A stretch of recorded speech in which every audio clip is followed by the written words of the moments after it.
Saturday because Brighton Dental has Good morning everyone. Welcome. If you're new here, make sure you subscribe. We'll be live in just a couple minutes. It's our top of the hour break. This is the MAGA show of record on the radio, as well as on YouTube. Prices are so reasonable, you don't have to worry about the cost. So call Brighton Dental today at 954-922-4633. Yes. That's 954-922-4633. You can visit them at brightondental.com and tell them Lori Kane sent you. Hi, this is George Corey of the Soul. Yes. Good morning. Make sure you all like the video before we get started. If you're new, subscribe, click that notification bell. I'm going to start playing that clip. We'll talk a little bit about that Rittenhouse event yesterday because that was huge. I mean, the Rittenhouse case should be, those charges should be tossed. Boom. Should just be, that should be it today. Should have been it yesterday. A lot more too, but it's a pretty big story. Well, thanks for the shares, guys. Appreciate that. Yeah, it's 64 degrees. That's why I'm wearing long sleeves. I don't have very many long-sleeved clothing. I don't even own socks. I own 2 pairs of dress socks. Oh. Low 60s, pretty cold. Had the heat on in the car on the way in today. South Florida's longest running radio show, The Steve Kane Show. To call the show toll free, dial 1-888-COCAINE. That's 1-888-COCAINE. 1. And now, here's Steve Kane. Hey guys, good morning. Yes. Welcome to the show. It is Tuesday, November 9th, 2021. My name is Brian Craig. You are listening to Florida's longest running radio show, The Steve Kane Show, on the radio since 1977. And if you're new here, this is the MAGA show of record on wherever you're listening to us on, whatever radio station you're listening to us on, this is the MAGA show of record on the radio. If you're listening to us online, whatever platform you're listening to us online, this is the MAGA show of record on that platform. That's just the way it is. And we've got a lot to talk about today. I want to start, though, talking about this Kyle Rittenhouse, just shocking testimony. The prosecution brings up a witness who's telling a little different tale than they once told. And if the prosecution, this strange weirdo prosecutor that's wearing the Star Wars lapel pins during this important trial, how juvenile can you be? I've got Star Wars stuff, but I'm not wearing it while I'm prosecuting a high-profile major murder trial like this joker's doing. Prosecution brings up a witness, and the witness for the prosecution just totally threw their whole case in the trash. This case should not have even been brought to trial.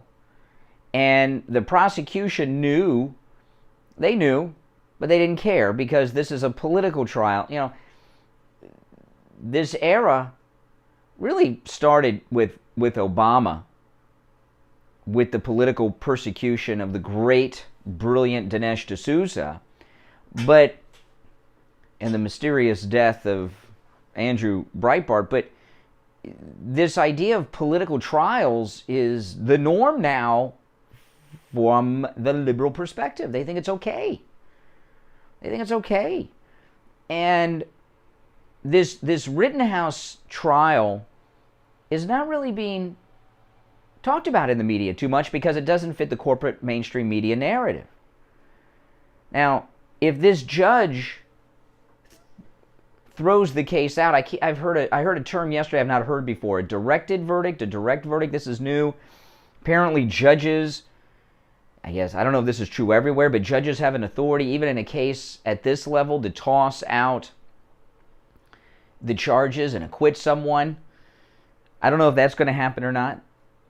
But the media will cover this hardcore when Kyle Rittenhouse walks free, because then they can exploit it and twist it to their own narrative. They don't want their viewers, whoever consumes their news, whatever format it's in, to know what's going on. And this testimony yesterday that this guy lied prior. You know, it's okay to lie to the media. We saw this with the case in Ferguson a few years back. Witnesses will lie to the media all day, all night. Months and years they'll lie to the media because that's not a crime. But when they have to raise that right hand in front of a grand jury or in a courtroom in front of a jury like this, all of a sudden that lie could result in prison. They tell the truth. And this man that Kyle Rittenhouse shot, we now find out without question it was a self-defense shoot. The guy was running to Kyle Rittenhouse with an unholstered loaded weapon. And in the heat of what was going on there, Kyle Rittenhouse did something that I don't wish on any person to do, and that is to use a firearm in self-defense. This guy testified yesterday that he thought Kyle Rittenhouse might have been an active shooter. So if you're an armed citizen like this guy was at the time, and you see someone who's an active shooter, you know, I think of like the Parkland shooter. What do you do with active shooters? Right. You try to stop them. There is no doubt that the shooting of that man who testified in court yesterday was 150%. I know the greatest of a whole is 100, but I just want to overemphasize that it's beyond any doubt that Kyle Rittenhouse believed his life was in danger. And you know what? It was from this guy who said he thought he was an active shooter. And that moment in the courtroom yesterday was shocking. The news media should have stopped everything they were doing and went to it with legal analysis from their on-staff legal guy, whether it's Tubin over on CNN, whoever they have on MSDNC, Greg Jarrett on Fox News Channel. They all should have been there, and the whole afternoon news cycle should have been about the Rittenhouse jury. But again, it doesn't fit the corporate media narrative. You know, I'm a gun owner. The only time my guns leave my house is if I go to the range. I do have one weapon that I might take in to be cleaned.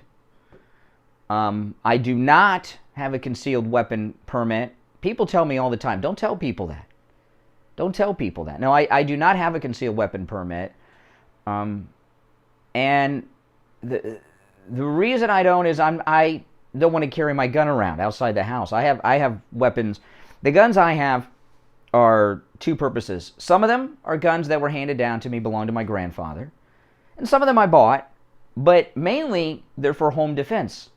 In particular during hurricane season, because over the years, those of you in South Florida who have lived here a long time, when you have a bad hurricane and there's no electricity for 2 weeks, you start seeing sketchy people going through the neighborhood, right? You know what I'm talking about. So that's the main reason, you know, that I have guns. I bought one for myself for my birthday this year. I bought a Glock, which the Glock I bought, I don't tell people too much about what weapons I have. There's only two I talk about because it's no one's business.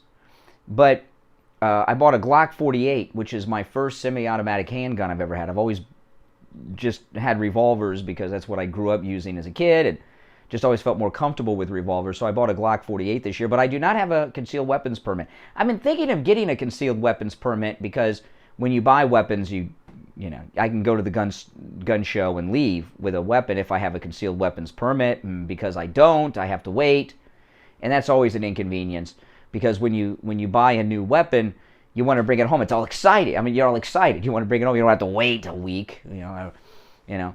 And certainly the gun show, same thing. And when I go to the gun shows and I see people buying their weapons and walking out because they have the permit, it's like, oh man, I should get my permit. And maybe I'll do that at the next gun show I go to because you can do it there.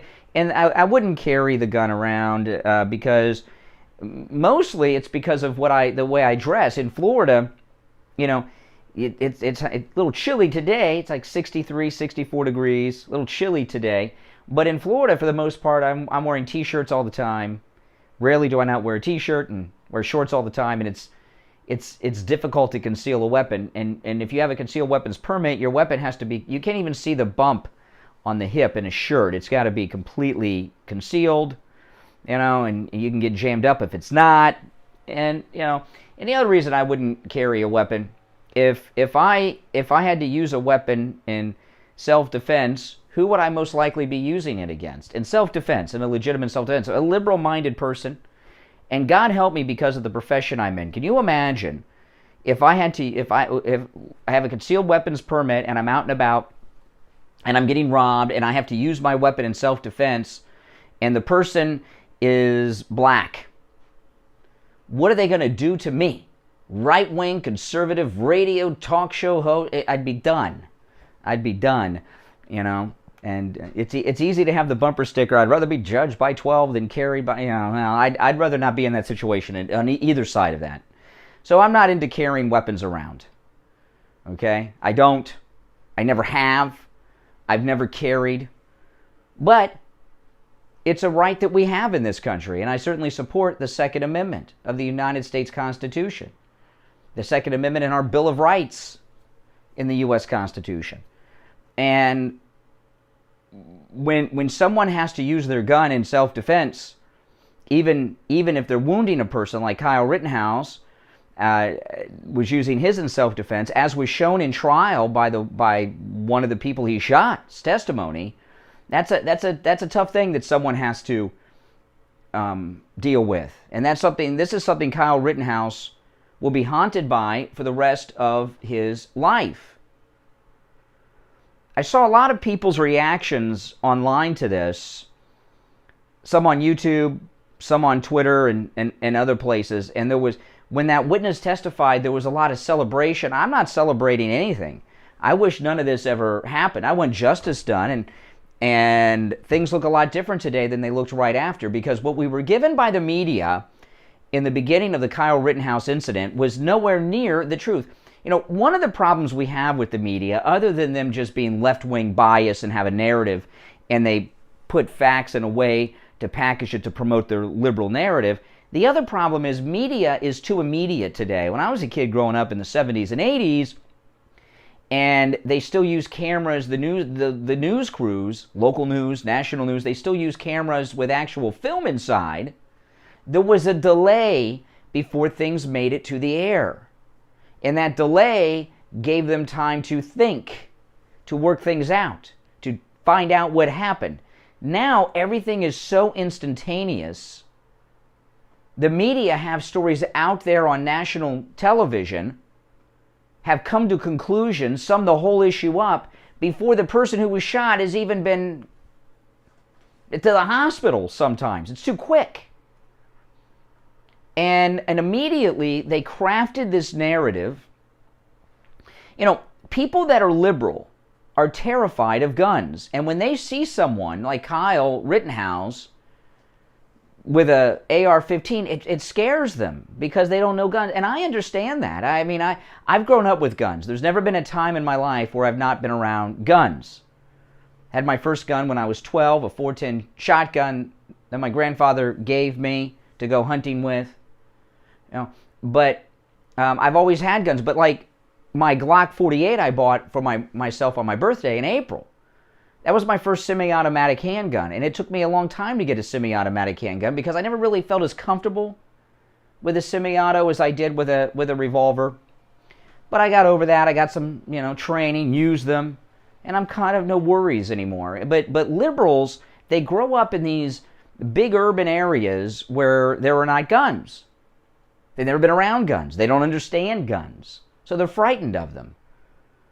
To them, like I'm frightened of, I don't ride roller coasters. Anything spectacular. I ride little tiny roller coasters, but I don't ride big roller coasters, big terrifying roller coasters that go upside down and stuff. I don't do that. It scares me. That's how liberals are when it comes to guns. And they see someone with a gun, especially someone like Kyle who's young and white, male, with a gun, and they're totally freaked out. And just because he's got a gun, legally, mind you, he's a criminal in their mind, and he's dangerous. So they do not get it. And I understand that perspective where they're coming from. I'm not saying I agree with it. Sometimes I like to try to understand where it is they are coming from. Pretty much everyone I know is a gun owner. You wouldn't know it because people don't tell you about it or brag about it. They don't show you their guns too much. You might have a conversation or two. But, yeah, so total self-defense. All right, now we'll take our first break. I'll come back. I'll play the audio of the witness yesterday. And these murder charges should all have disappeared yesterday.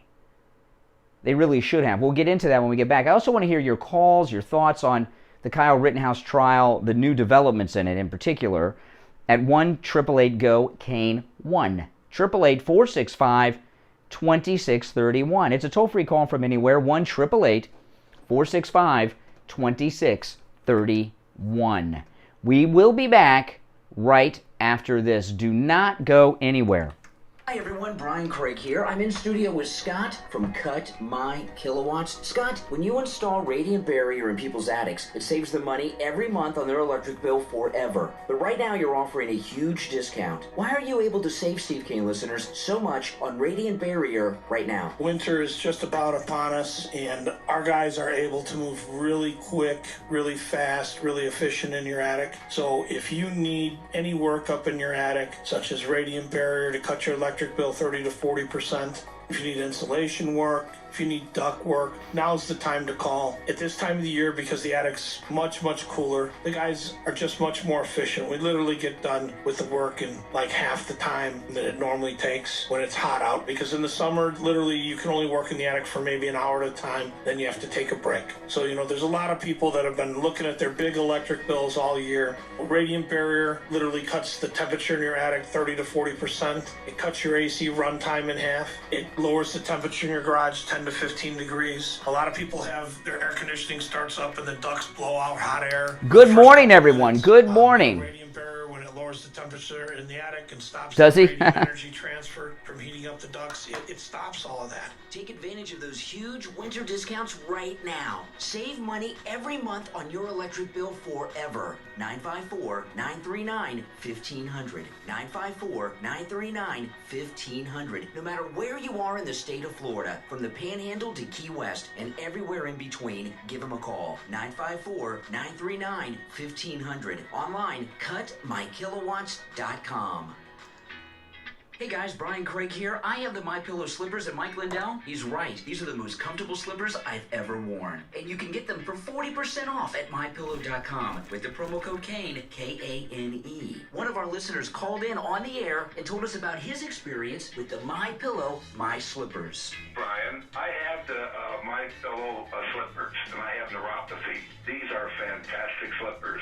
Really? Which ones do you have? Which style do you have? The fur-lined one. Oh, the slip-on fur-lined ones? Yeah, inside, outside. What is neuropathy and what are the symptoms? Well, the nerves in your feet start going bad, and it affects your balance, and it's painful. So you're wearing the MyPillow My Slippers, which, by the way, 40% off with the promo code KANE, K-A-N-E, and it's helped with your neuropathy. Yes, it is. It's much. I have to wear slippers at home. I can't go barefoot or even with socks on. Wow. So I have to wear that.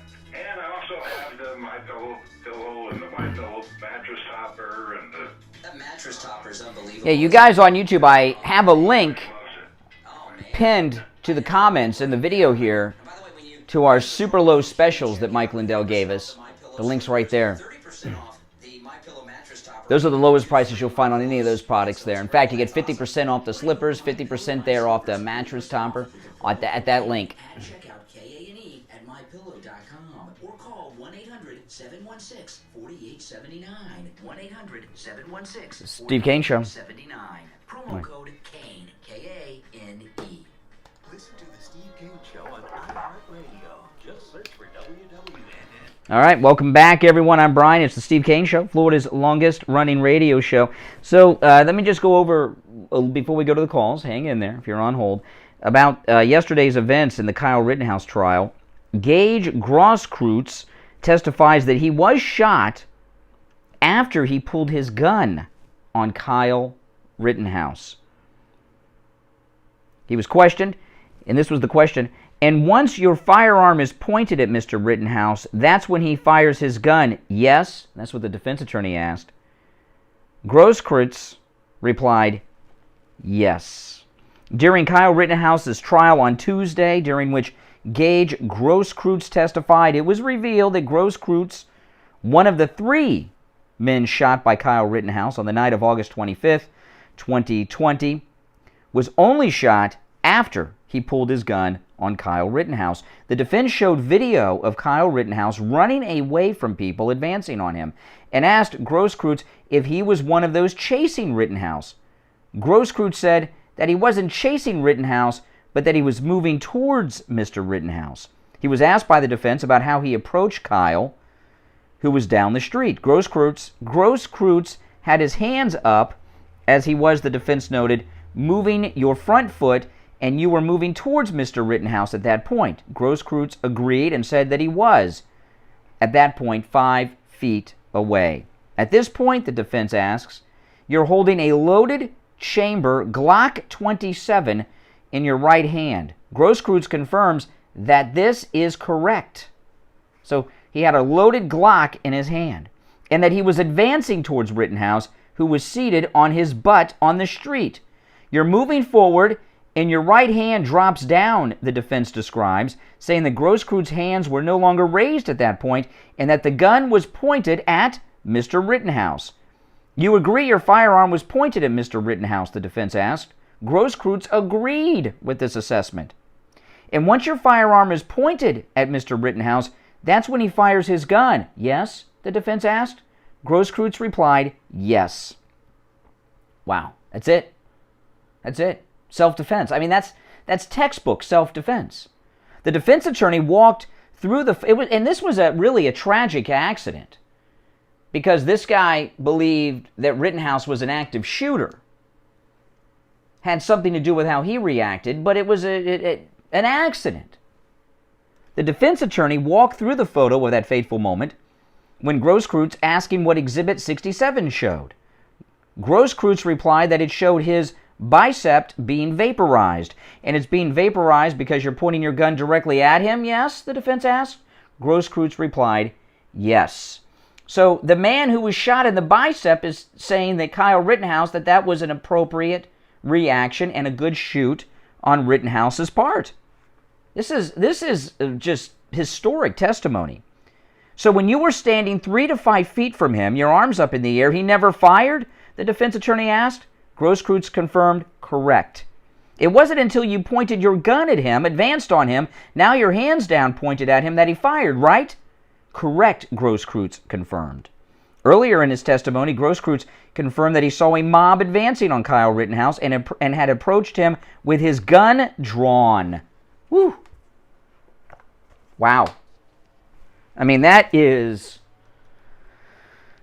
hardcore stuff. Let me just play a clip of it, and then we'll go to the calls at 1-888-GO-KANE-1. With your arms up in the air, he never fired, right?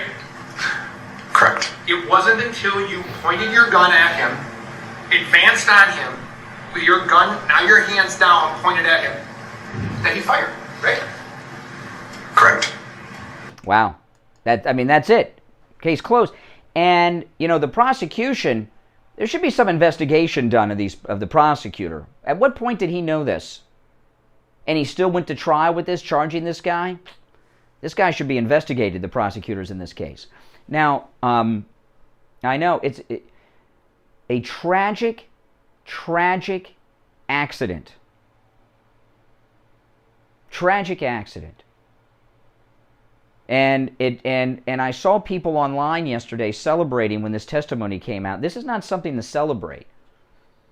But it does show us, though, that even in this hotly charged, radical leftist business that's running this country so much these days, that our justice system still can work. Now, the judge seems all right. We haven't really gotten reaction from the judge, from the court on this yet. Hopefully we will today, but it shows that even with these radical, anti-American people running the country right now, that the American system of justice works if this is tossed, if he's found not guilty. Now there's other charges that aren't so quick to go away, but this is the end of the big charges. All right, let's go to the phones. 1-888-GO-CANE 1-888-465-2631. Richie, the bus driver. Hey, Richie. Good morning, Brian. I've been watching every minute of this. I don't think he was chasing him to stop him because he was an active shooter. He was trying to kill him. He's a convicted felon. Yeah. He had no license to have a concealed weapon. He has a felony. Should he be? Yeah, I mean, he may face jail, but we don't. I'm talking about what we do know for sure. I mean, whether or not he was planning on shooting Kyle just to shoot him, we don't really know. He did say he thought he was an active shooter.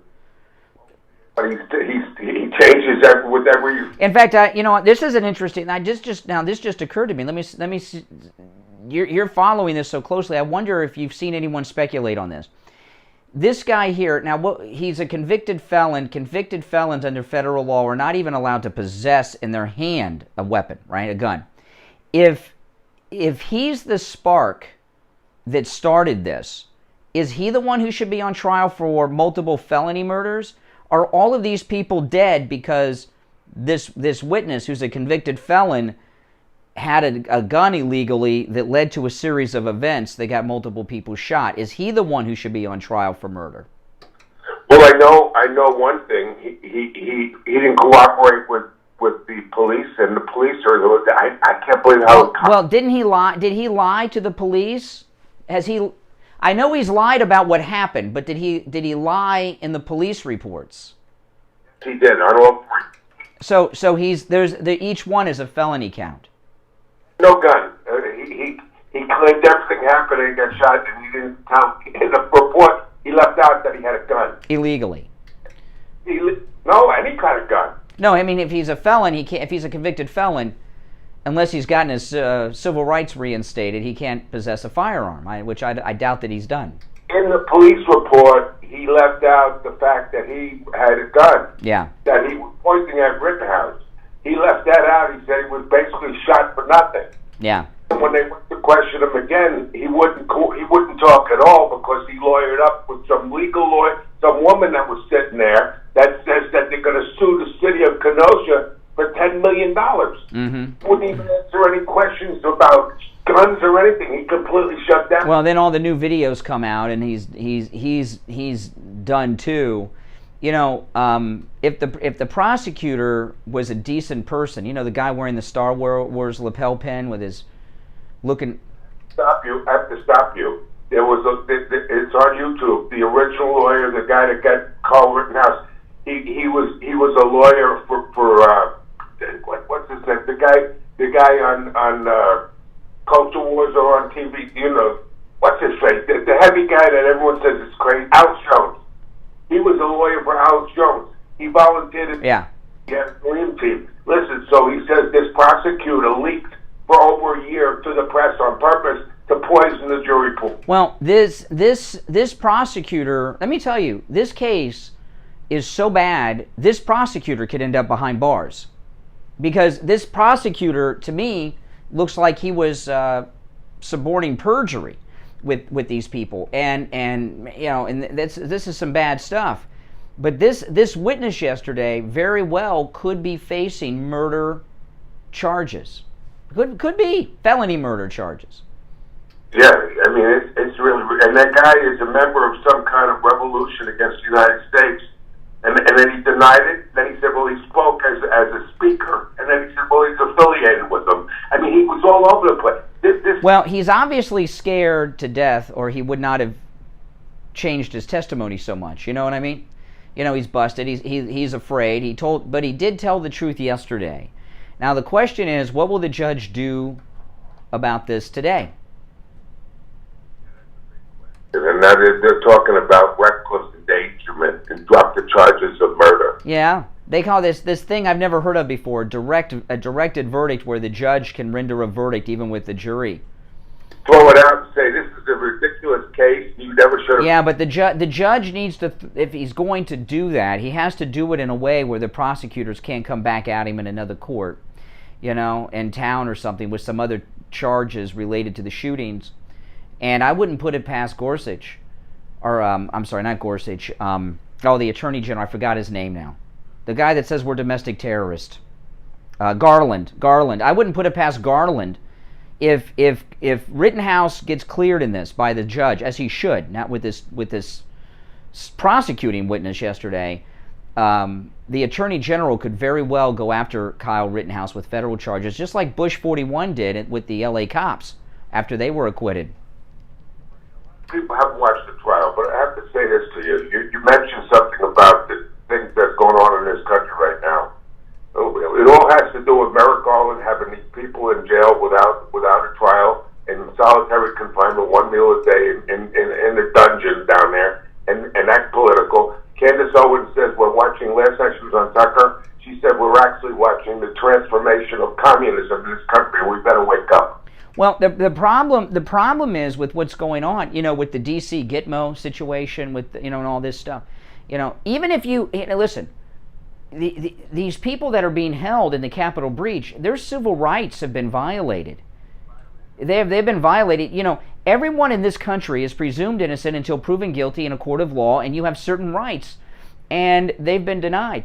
We're in the biggest cultural shift that this country has experienced since the end of the Civil War, when all the slaves were freed. There was a big cultural shift then. And what's happening here is a big change in our justice system, a big change in our system of government, and the media, they're useless now. They're completely useless now. They're useful idiots to this. Let me say this to you. The word, and we better take this seriously, from Barack Hussein Obama, we want to transform the United States. What's this transformation about? You know what transformation is about? It's about division, racism. It's everyone's a racist. Everyone is a terrorist.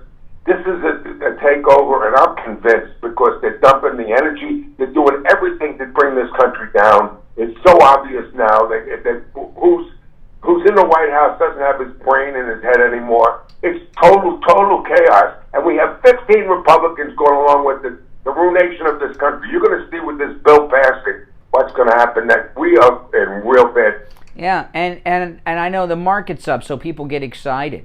Well, come on. That does not mean the bill was a good idea. No, Candace Owens is right.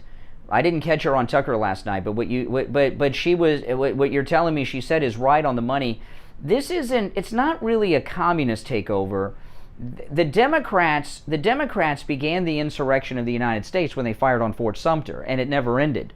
And the Jim Crow era was 100 years of domestic terrorism that the Democrats were bringing on African Americans in the South in this country. The Democrat insurrection never ended from the Civil War, and what they're doing right now is trying to make their political opposition illegal, and that's Republicans, MAGA Republicans. They're trying to, they're out there calling us domestic terrorists at the school board meetings, our parents. That's what they're doing. They're trying to outlaw and criminalize their political opposition and have one-party rule.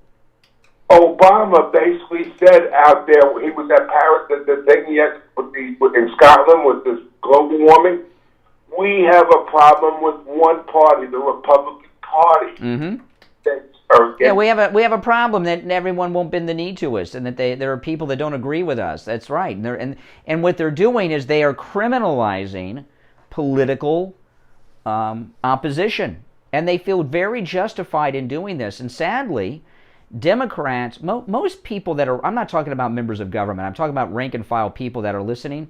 Most Democrats are very angry people, like you see these young Antifa people. That's how most Democrats are. They take the Antifa masks off. A lot of them have gray and blue hair. They're old people.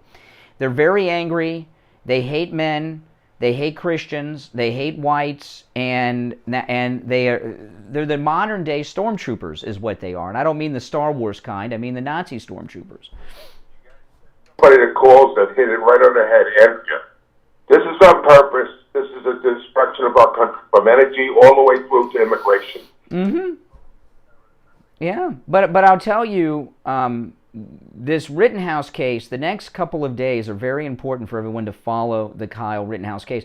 I've done a little bit of talking about it, but I'm waiting for major developments to come through. But I'll tell you this, the people I saw online who were jumping for joy when that witness testified, that's not the appropriate reaction. There needs to be a more reasoned reaction to it. Don't buy in to what the left want you to do and how they want you to react. You really need to explain to them, as opposed to just jumping for joy like you think it's okay that people got shot. It's a tragedy what happened with Kyle Rittenhouse, a tragic accident that was brought upon us by this witness yesterday. All right, Richie, I got to run for a break, but thanks for the call. All right, let's take our break for the bottom of the hour. My name's Brian. It's the Steve Kane Show, Florida's longest-running radio show. On the radio since 1977. Our number toll-free, 1-888-GO-KANE, 1-888-465-2631. We'll be right back after this. Hi, my name is Tom Laporta, the owner of Laporta Contracting, Roofing, and Restoration. We have been in the roofing and construction industry since 1982. We are state of Florida certified roofing and general contractors focusing on residential and commercial roofing, impact windows, and building restoration. The 2021 hurricane season is upon us. If you have noticed any water stains on your ceiling, or if your roof is older than 15 years, you will want to call us to come out and evaluate your roof. Our services run from minor repairs to complete new roof systems. We install every kind of roof, from regular asphalt shingles, clay or concrete tiles, standing metal seam, wood shakes, and slate tile systems. Call us tomorrow. 554-604. Yeah, he's going to record his spot after the show, but if you could do it for me over there, I'll be over there with you. It would help, because I don't want any files from that computer. 4602. Yeah. There's a computer in our production room has a virus in it, and so I won't use it. Specialize in educating Medicare beneficiaries on every available option to ensure you make the right choice for your needs. So I'm right next door. There's a production room where we record commercials here at the radio station. There's a very, very bad virus in it, and It destroyed 2 of my flash drives. So I got to record a commercial tomorrow with Tom Laporta from Laporta Contracting, and we're going to do it over at the radio station studio down the hall. Call toll-free 1-855-FLA-3782. Listen to the Steve Kane Show on iHeartRadio. Just search for W. All right, welcome back, everyone. My name is Brian. It's the Steve Kane Show. Our number toll-free, 1-888-GO-KANE, 1. That's K-A-N-E, and the number 1-888-465-2631. Good morning. You're on the radio. What's your name? Where are you calling from? Good morning, Brian. Jeff from Pearl Springs. Hey, Jeff. What's up? So the thing since I'm working from home because of the COVID, I've been watching pretty much everything that's going on with this trial. And the thing that's amazing is any interaction that somebody has nowadays, they're going to sue like the police department or the county or the city for $15 million. This kind of thing's got to stop. This is total left-wing craziness. And it's going to be bankrupting some of these cities eventually. They'll just set up a couple more speed traps and pay for it. And the cities and things, they have insurance policies for such things. And you'd be surprised how much money these local municipalities have. It's a drop in the bucket. That's the least of our problems, quite honestly. The main problem we have, like this with this Kyle Rittenhouse case, is the media. The media have these false narratives and false flags going on so many different things and spreading their propaganda that. Basically, what they were trying to do with Kyle Rittenhouse is tar and feather him and lynch him. People are lynched in the media. Derek Chauvin, Kyle Rittenhouse, they are lynched by the media. And yesterday I played a piece of audio from George Floyd's nephew who said that they have people in the courtroom taking pictures of the jury. What's the purpose of that? Is to intimidate the jury into a verdict that they want. That's why that alone is enough for this judge to take over this trial. Between George Floyd's nephew yesterday and yesterday's shocking, stunning testimony from this prosecution witness, it should be over. Yeah.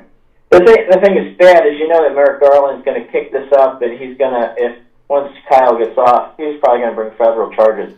Well, we'll see, because he may or may not. You know, this case, the testimony is so damning to the prosecution that Garland may not want to touch it. It may be too rough for him. You know, in the Rodney King case, George Bush, 41, after the Rodney King cops were acquitted, George Bush, 41, went after them federally. And everyone supported that at the time. And I think when a local jury renders a verdict, that should be it. To me personally, that looks like it violates double jeopardy. And that was done to satisfy the mob, what Bush 41 did. And that, but it was the first time something like that really had been caught on videotape. It was pretty shocking, everything going on. This is a much different thing. Kyle Rittenhouse, it's not up for debate now. He was completely cleared yesterday, and it looks like the witness that he shot is responsible for all of those shootings, we now find out. A felon and illegally possessing a handgun that's loaded? My goodness. Yeah, it's one of those things. You're not allowed to buy a handgun nor possess it if you're a felon, I believe. You can't buy one legally because you wouldn't pass the background check, and you can't even hold one in your hand in any situation. If you're a convicted felon, it's not just against local law; it's a federal crime. Yeah. Now the thing that's interesting, if you weren't following every detail on it, they were setting that guy up to shoot him in that parking lot. And there was a couple and that first guy that he shot that tried to pin him into this area, and they were going to shoot him. They were going to shoot Kyle. Yeah. A couple and the gun's missing and stuff. The press, if they don't cover stuff like this, people are going to think he was. Well, look, remember when CNN was reporting at this mostly peaceful protest when there was a burning block behind them? You know, the media play a big role here, because what they do is they encourage these mobsters. You know, people talking about the Capitol breach, there really truly needs to be a hardcore, serious federal investigation into Antifa and Black Lives Matter violence. Who really is behind it? You know, there's a lot of good people that are in Black Lives Matter. There really are. I mean, there are people out, and when I say that, people will say, "What are you talking about?" There are people out there that don't follow the news and the issues and don't know what the hell's going on, and to them, they see something in the media and they don't understand what we understand. They trust the media still, and there are people that are. But I'm not talking about the people that are burning things down and attacking people, but Black Lives Matter was an organization that was founded after the Zimmerman case with Trayvon Martin. And it has been taken over by some very radical, dangerous people. Not just the woman with the 7 houses or 4 houses or however many houses she has. It is being used, like Antifa, by some very dangerous, bad people. And there's no investigation by anyone, media or anyone else, into finding out who truly is behind it. Yeah, you're right, Brian. All right, well, I appreciate that. All right, Coral Springs, thanks for the call. Good morning, you're on the radio. What's your name? Where are you calling from? Yeah, hey, Brian, this is Mike Golden from Massapequa. Hey, what's up? I just wanted to add something to the conversation you were having with Richie regarding, this beginning of the chase or whatever by the witness of Kyle. Did you notice he says he hears the shouts of medic, which is what attracted him.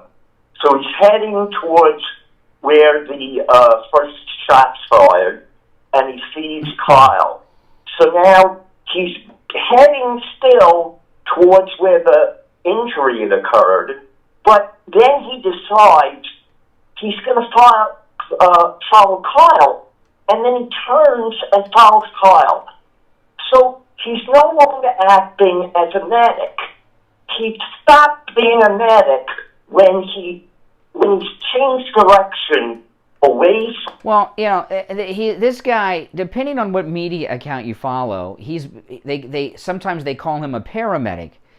I don't know what his background is so far as paramedic training, but he was a volunteer with the radicals there, posing as a medic. I mean, you know. he was professionally a medic. Well, in the service, medics, and a lot of conscientious objectors became medics in the service and everything. And medics typically are not armed people. They're not out hunting people down. They're out there to help people that were shot. This guy illegally had a loaded Glock.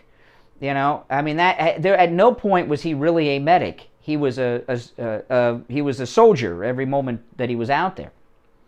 Yeah, well, was introduced, the whole crafting of his image at the beginning was to make out this man is this professional, well-trained medic, and Kyle was this untrained guy carrying a weapon who did not know anything about being medic.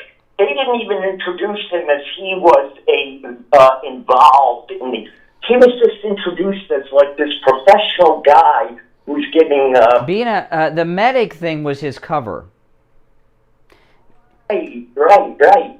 He even said he, as a secondary role there, was as an ACLU observer. Oh my God, with a gun? Well, no, he said the reason why he was recording everything was he was an ACLU observer. Like, in the wars, they have... yeah, like Red Cross observers and things, yeah. Yeah, so he was supposed to be this, outside observer. He wasn't being involved. He was helping. He was all about helping. But my point was, if a doctor is called to a scene, they have to treat the victim. Now, he may not have been a doctor, but he put himself forward as he was a professional paramedic. He's being called medic. He's heading there. He sees Kyle, and he then changes his direction to follow after Kyle, and he pulls out his gun while following him. That is not the role of a medic. Has this guy, let me ask you, because this I don't know, has he been charged with the illegal possession of the gun since he's a convicted felon? They asked him that. He said no. He was not charged for anything to do with his gun.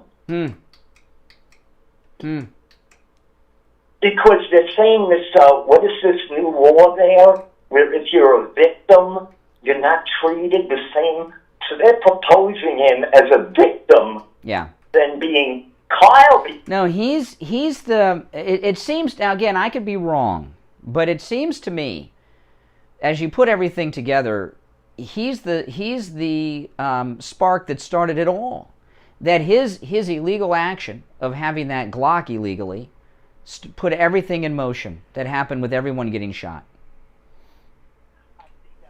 Require more evidence to show that may never be repeated. Well, when Kyle Rittenhouse shot this guy in self-defense, did that not lead to the mob that led to the other shootings? You understand? You know what I mean? Yeah. It's good that the defense is... It's like, to me, it's like felony murder. Like, you're the getaway driver at a bank job. You don't go in the bank robber's inside, shoot someone, you get charged with felony murder even though you're driving. It's that kind of situation. I know, I may be wrong about it. I'm open. I'll take calls on this. I know a lot of you are following this closer than I am. The defense is emphasizing that he refused to give up his cell phone. He's hiding a lot of relevant information. Well, and probably text messages before the shooting, coordinating with other people are on that phone. Emails and text messages, and coordinating an action. And then who knows, after he may not have done too much because he had his bicep blown off. But before, there was probably a lot of damning stuff there. All right, hey, listen, I got to run for a break. Thanks for the call. Great calls today with great comment. On the Rittenhouse trial. All right, we'll take our last break of the first hour. I'm Brian Craig. It's the Steve Kane Show, Florida's longest running radio show, on the radio since 1977. We will be back right after this. Don't go anywhere. Do you think you've come in contact with someone who has coronavirus? Steve Kane's wife Lori did, and she Steve Kane Show. Now of Coral Springs to find out if she Hold on. has coronavirus. Steve Kane Show. So I came into contact Hold on. I'm charging my iPad. I came in today. My iPad was at 1%, and I've got this charger. That's an old iPhone charger. Not really strong enough for the iPad. But it's charging. I'm up to 8% now. Thank goodness the test was negative, and I can go back to work tomorrow. They also tested me for the antibodies, and I haven't been exposed. So do what I did. Go over to any lab test now of Coral Springs. They give great rates for Steve Kane listeners, and tell them we sent you. It's worth 15 minutes of your time to have peace of mind and know that you and your family are safe. Any lab test now of Coral Springs is located at 955 North University Drive on the southeast corner of University and Ramblewood near the Coral Square Mall. You can call them at 954-906-5983. 954-906-5983. Any lab test now of Boca is in the Sandalfoot Plaza where the Western Beef is, south of Palmetto Park Road and north of Hillsboro. Call them at 561-237-5009. 561-237-5009. Steve Kane Show. Make sure you tell them you heard about them on the radio. I know. Steve Kane Show. By over 20 retailers. Hold on. Has lost over $65 million in revenue this year already. Boycotts are being pushed by the left. Stand with Mike Lindell. Support MyPillow and the thousands and thousands who work with Mike Lindell. Visit MyPillow.com. Click on the radio listener specials and use the promo code KANE, K-A-N-E. Wesley, $5 super chat. Everyone thank Wesley. Kane, K-A-N-E. Good morning, Brian. We need the primary out and defeat all the rhinos in both houses that voted for the bill. No doubt about that. And don't let the media cancel. No doubt about that. Everyone thank Wesley for that super chat. Promo code KANE, K-A-N-E, at MyPillow.com. Listen to the Steve Kane Show on iHeartRadio. Just search for W. All righty, yeah. So Mike Lindell facing cancellation. He's got his Black Friday Frank Speech Marathon coming up at the end of the month. And here we are in Christmas shopping season. Stand with Mike Lindell against this cancel culture. They're trying to bankrupt him and steal MyPillow away from him. And every time you use our promo code and buy something at MyPillow, you are helping Mike Lindell stand up to this. And being Christmas shopping season, no supply chain issues, by the way. Everything's in stock, shipped from Minnesota. Go to MyPillow.com, use our promo code KANE. Whatever special you see there, you can take advantage of. I share a few of my favorite specials, which of course, the MyPillow mattress topper. There are two options for the mattress topper. You can either get the mattress topper with 2 free MyPillows and 30% off, or just get the mattress topper by itself for 50% off. If you go to our very own MyPillow website, mypillow.com/Kane, you can get the MyPillow mattress topper for 50% off with our promo code Kane. mypillow.com/Kane with the promo code Kane, 50% off the MyPillow mattress topper. It's an amazing deal. I sleep on that mattress topper every night. It'll blow your mind how well you sleep. You will have a complete, restful night's sleep, waking up on a cloud each and every morning as I do. It's an incredible deal. The MyPillow My Slippers, 50% off the MyPillow My Slippers right now at mypillow.com/Kane, K-A-N-E, with our promo code Kane. There's incredible deals there too. Whatever special you see, you can take advantage of. mypillow.com/Kane. MyPillow, use that promo code at checkout, Kane, K-A-N-E. The MyPillow 100% Giza Cotton Dream Sheets. Buy one set, get a second set free. They have them in flannel, stripes, solids, regular sheets. Buy one set, get a second set free with the promo code Kane at checkout. Again, there's over 200 items or so there at mypillow.com, and each and every special you see you can take advantage of with the promo code Kane, K-A-N-E. He stands up for Trump. He stands up for MAGA. He stands up for you. Stand with Mike Lindell. Make sure you use our promo code Kane at checkout for all of these great deals, K-A-N-E. You can also order by phone, 1-800-716-4879. 1-800-716-4879. Promo code Kane, K-A-N-E. Good morning. You're on the radio. What's your name? Where are you calling from? Hi, my name is Joseph. I'm in Florida. I just wanted to ask about what you thought about the blown up that shows Kyle Rittenhouse pointing a weapon at somebody before he gets chased by Joseph. Well, I don't know. What I know is, what I'm concerned about right now, and I'd like your opinion on it, the man that he shot in the arm, the first shooting, that guy, he has changed his story. He lied to authorities. He now says that he was in the possession of a handgun illegally because he's a convicted felon. It was loaded, and he had it pointed at Kyle Rittenhouse, and Kyle Rittenhouse shot him in self-defense. What's your thought on that? Well, I think that all right, so the whole thing is that he believed that he was doing something wrong in the first place. And so if it turns out that he did point a gun at somebody before he was chased by Joseph, I believe that then it kind of just screws up for Rittenhouse himself. Not maybe for the guy that wants... No, slow down. Maybe you didn't understand. Okay, Kyle Rittenhouse is down on the ground, sitting down on the ground. Okay? This guy that testified yesterday was the first person that was shot by Kyle. He was shot in the arm, right? He is a, let me finish. He is a convicted felon. Convicted felons under federal law cannot even be in possession of a gun. So he illegally had a loaded gun out in public. Many felonies here by this guy. He was pointing a loaded handgun at Kyle, who was down on the ground while he was standing above him. That's self-defense in Kyle Rittenhouse's part. That's what came out. So what's your thought on that? Yeah, but the thing is that even though the guy may have lied in court and he may have pointed a weapon at him, the thing is that I'm not saying that.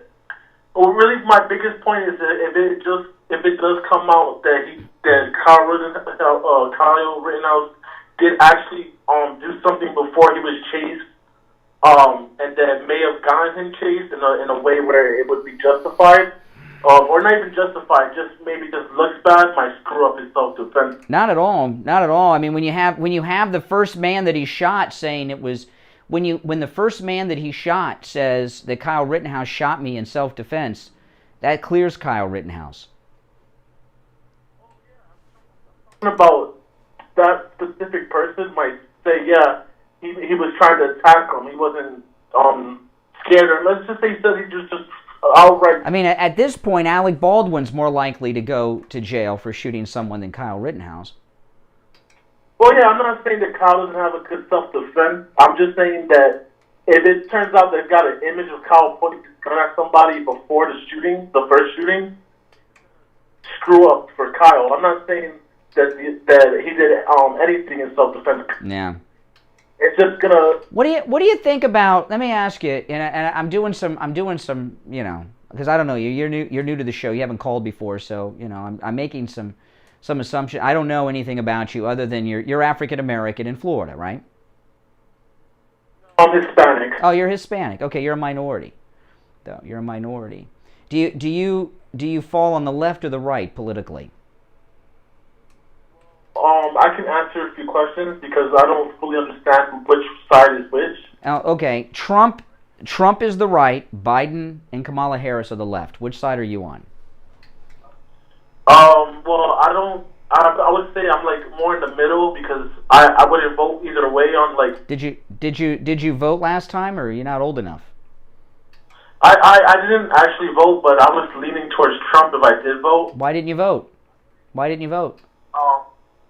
Because I just didn't feel it important enough for me to input a vote, because at the end of the day, I figured, like, my personal belief is that, as far as Republican and Democrat, I just... No, you say your vote's not important.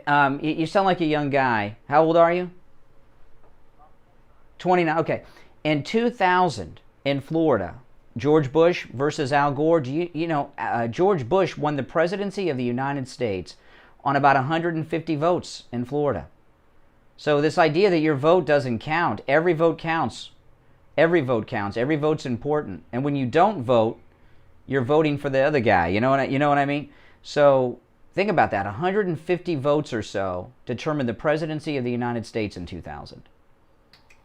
Right. I know. I understand what you're saying. It's just that it's hard because some people vote just because they're a certain party and things like that. What do you do for a living? What do you do for a living?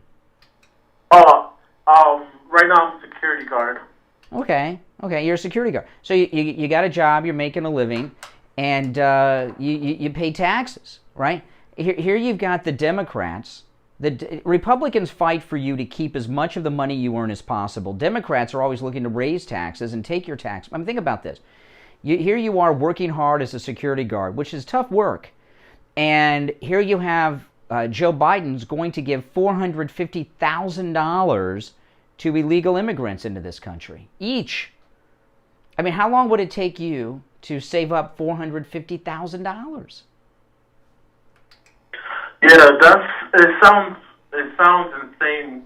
It is insane. It is insane. So you know, and you look at that issue, who are you going to support? You're going to support President Trump, who's going to be running for re-election in 2024, or this guy that Biden and his team that are giving lottery winnings to illegal aliens that are breaking the law by just being here? Yeah. Do you believe that if, like, let's say Trump decided to run Democrat this time? I don't know if it's possible. No, that's not possible. That's insane. No, that will not happen. No, he's not going to run as a Democrat. Your view about Trump if he did that? No. Well, first off, Trump wouldn't do that. I mean, to talk about something that's never going to happen, that doesn't even make sense. That doesn't even make sense. He's not going to run as a Democrat. He's not going to run as a Democrat. But could he still possibly do the same things he would have done as a Republican if he was to change? No, if he changed his party, it would throw everything. Everyone would be confused as about who he was and what he stands for. No, he will not be changing his party affiliation to Democrat. Hey, but listen, welcome to the program. I got to run for a break, but welcome and call again. All right. All right. Take care. We're going to turn him around. We're going to make him a MAGA voter. All right. It's the top of the hour. We'll be back. I'm Brian Craig. It's the Steve Kane Show. Stay tuned. Got you covered. AM 1470, FM 95.3, 96.9. South Florida's FM Money Talk Radio Network. WWNN, Pompano Beach. So you've been told you need a health test. What are you going to have to pay? Steve Kane Show. Hold on. You'll be next. Steve Kane Show. Hold on. All right.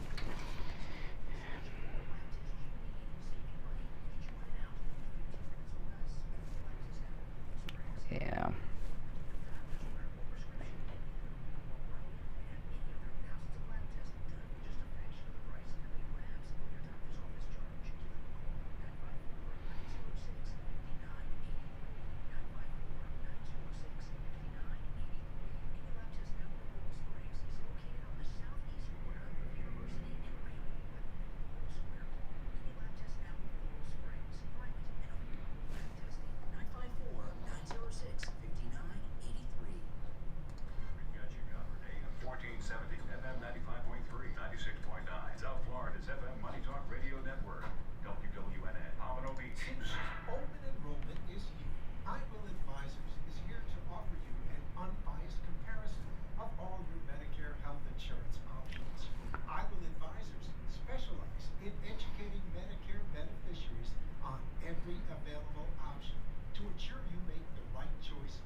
Craig here. I have the MyPillow slippers, and Mike Lindell, he's right. These are the most comfortable slippers I've ever worn. And you can get them for 40% off at MyPillow.com with the promo code KANE, K-A-N-E. One of our listeners called in on the air and told us about his experience with the MyPillow My Slippers. Brian, I have the MyPillow slippers, and I have neuropathy. These are fantastic slippers. Really? Which ones do you have? Which style do you have? The fur-lined one. Oh, the slip-on fur-lined ones? Yeah, inside, outside. What is neuropathy, and what are the symptoms? Well, the nerves in your feet start going bad, and it affects your balance, and it's painful. So you're wearing the MyPillow, My Slippers, which, by the way, 40% off with the promo code Kane, K-A-N-E, and it's helped with your neuropathy. Yes, it is. It's much. I have to wear slippers at home. I can't go barefoot or even with socks on. Wow. So I have to wear that. And I also have the MyPillow pillow and the MyPillow mattress topper and the. That mattress topper is unbelievable, isn't it? Absolutely. Oh, man. My wife loves it. Oh, man. I know, they're all great. Yeah, I know. And by the way, when you use the promo code Kane at checkout, 40% off the MyPillow slippers, 30% off the MyPillow mattress topper, and you get 2 free MyPillows with it. So it's great. Well, that's awesome. Order your MyPillow, My Slippers, 40% off with the promo code Kane at checkout, K-A-N-E, at MyPillow.com. Or call 1-800-716-4879. 1-800-716-4879. Promo code Kane, K-A-N-E.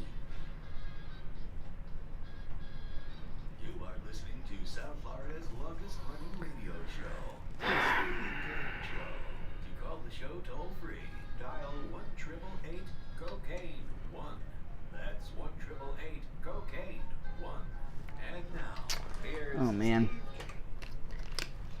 All right, 7 after 7. I'm Brian. It's the Steve Kane Show, Florida's longest-running radio show. I'll take a couple more calls on Rittenhouse, and then I want to move into some other things, but your calls are welcome on this throughout the show. Good morning. You're on the radio. What's your name? Where are you calling from?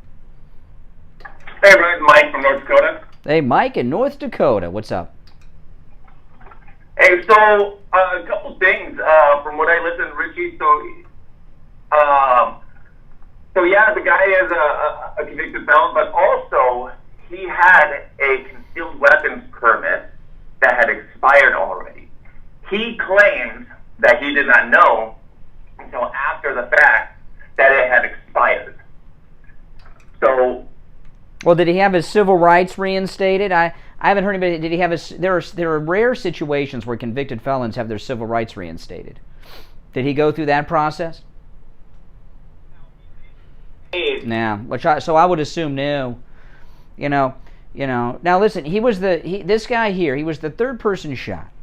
He is without question in illegal possession of a gun. You got a guy who's on the ground. You rush at him with a loaded gun that you're illegally possessing, pointed at them. This would be a different situation if he was at home and Kyle busted into his house. He'd still be a criminal for having the gun.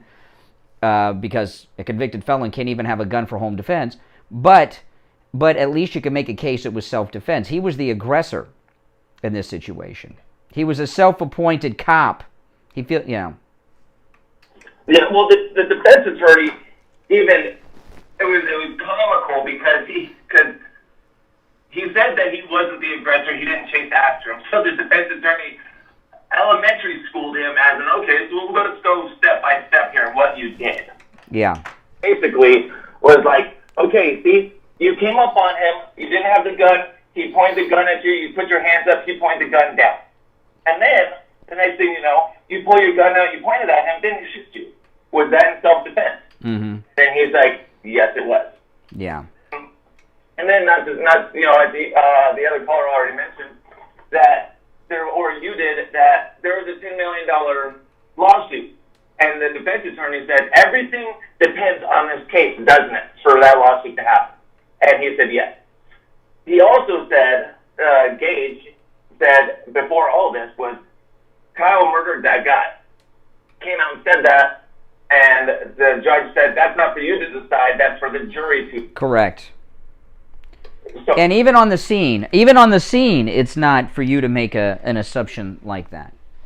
Yeah, no.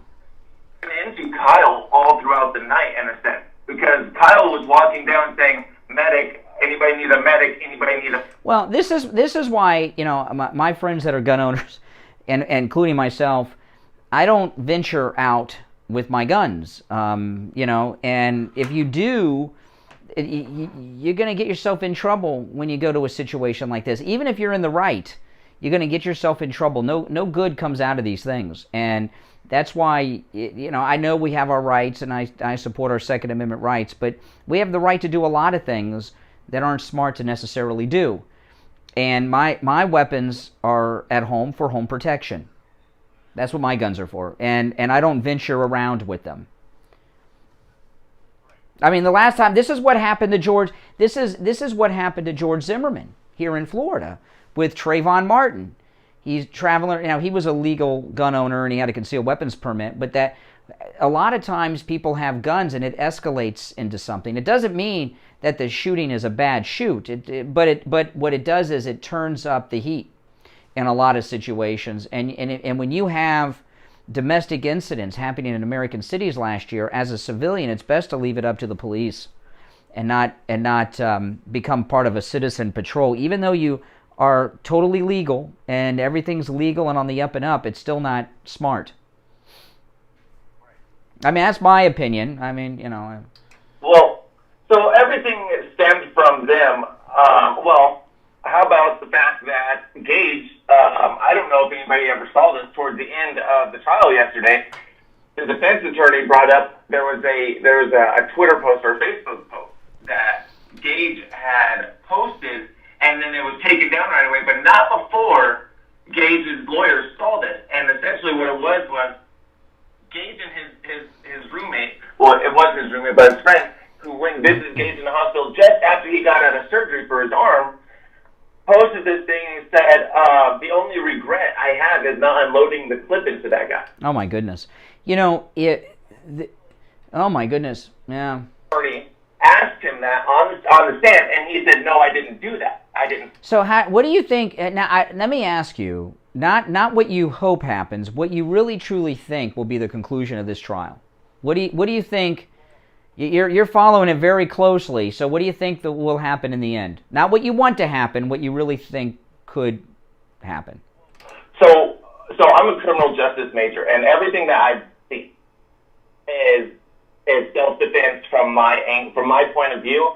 So from everything I've been taught to up until this point,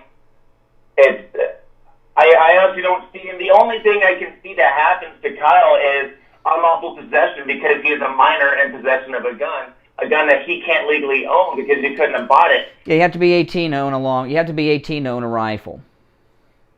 Right, and so that's why he's been a minor in possession and not just of a gun and out past curfew. Well, I don't know what they do. I don't know what for a long rifle.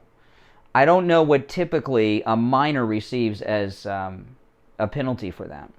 Because if you're charging someone for possessing a rifle because they're underage, I don't know if I would charge them as an adult when you're charging them for a very specific underage crime. But the problem we have is George Floyd's nephew saying that they got people in there taking pictures of the jury, and this is just based on that. I'm sure this judge is a sharp judge. He knows about that. This jury. If they've got wind of that, how can you trust that they can make a fair, rational decision? They're scared. I'd be scared of these people. Go home?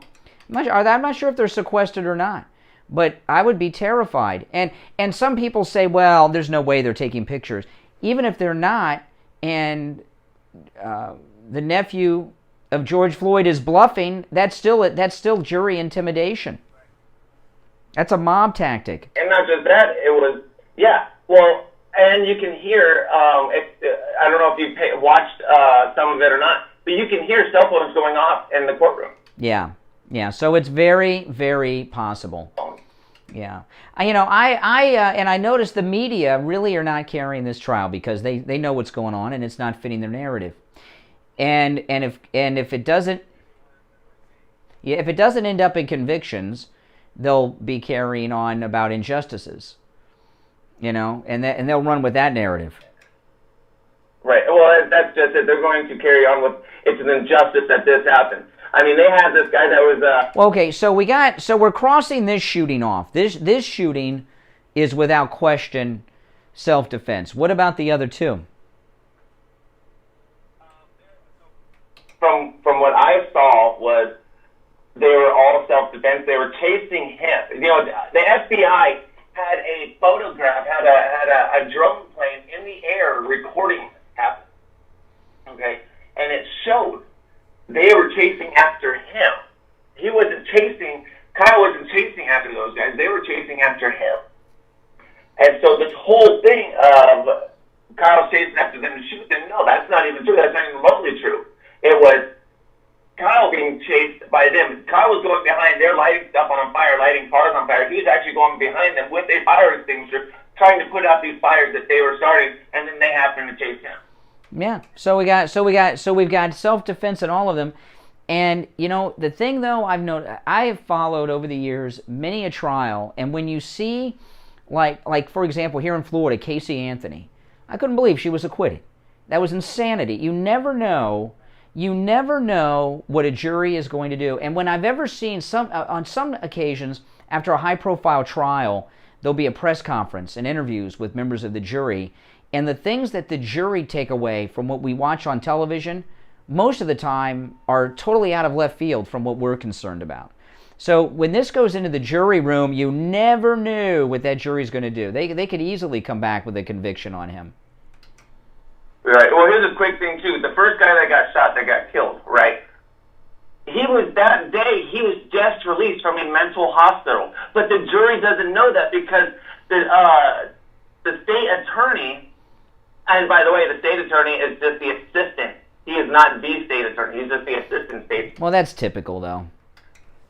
Right. Well, you're obviously going to send in your JV when you know your varsity can't win. Mm-hmm. You know, you don't want to jeopardize your perfect streak. Anyways, the first guy, Joseph, I think his name was, or Jim, I can't remember the first guy that got shot. He just got out of a mental institution that day. He takes these pills to help for his bipolar disorder. His girlfriend at the time was on the stand. Well, that makes it more tragic. You know, you got someone who's bipolar, who finds a home with these thugs that are doing these things, and then, oh my goodness. Well, the jury didn't even get to hear this because the state attorney said no. You know, it doesn't matter about where he was coming from, and it's like, well, you brought up the hospital. Yeah. Then you had the weather guy with the skateboard that got killed, right? Mm-hmm. Brought in, they're bringing up his character. He said that he was at home. He said that he would gut his brother like a pig if he didn't clean the room, and he held a knife to his brother. Then he did the same thing. You know, the people that gravitate towards these Antifa and affiliated groups in these cities, there are a lot of bad people in them. And I don't think it's a coincidence. I don't think it's a. I don't want to call the three people victims in the Kyle Rittenhouse case. I know they're called victims, but they're not. I mean, they may be victims of the left, you know. But the three individuals that were shot, you know, is it a coincidence that all three of them have these sketchy backgrounds? You know, convicted felon. One guy threatening people, the other one just released from a mental hospital. Is that just a coincidence, or is that typical of these foot soldiers that the leftists sent out in American cities last year? The one guy that got shot, the first guy that got shot, he's a 5-time convicted pedophile. Yeah, I mean, if you went to a MAGA rally, I'm not saying there were no convicted felons at a MAGA rally, but if you took 3 people at random out of the group, the chances of the 3 of them having backgrounds like these guys, I think, is slim to none. 3?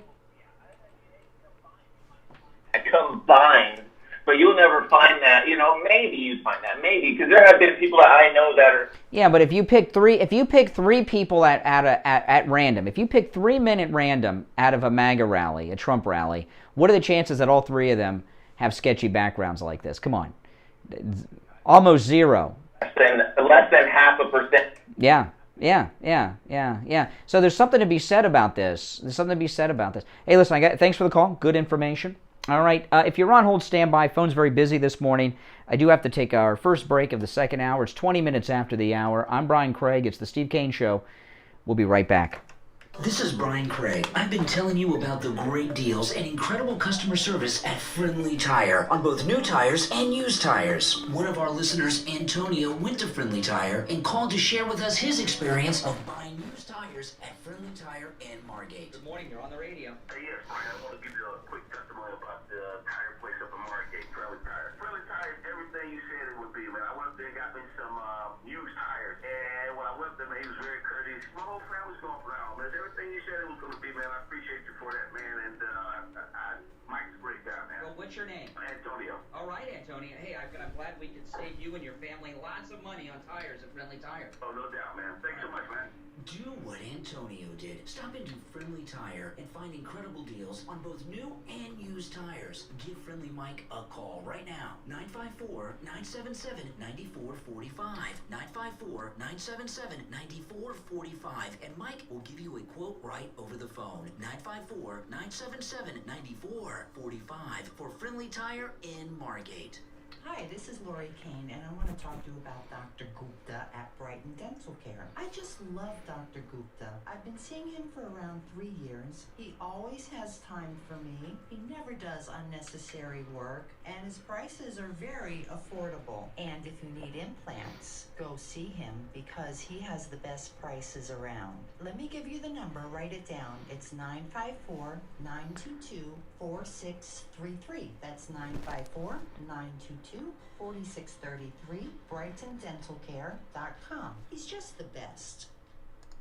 Hi everyone, Brian Craig here. I'm in studio with Scott from Cut My Kilowatts. Scott, when you install radiant barrier in people's attics, it saves them money every month on their electric bill forever. But right now you're offering a huge discount. Why are you able to save Steve Kane listeners so much on radiant barrier right now? Winter is just about upon us, and our guys are able to move really quick, really fast, really efficient in your attic. So if you need any work up in your attic, such as radiant barrier to cut your electric bill 30 to 40%, if you need insulation work, if you need duct work, now's the time to call. At this time of the year, because the attic's much, much cooler, the guys are just much more efficient. We literally get done with the work in like half the time that it normally takes when it's hot out. Because in the summer, literally, you can only work in the attic for maybe an hour at a time, then you have to take a break. So, there's a lot of people that have been looking at their big electric bills all year.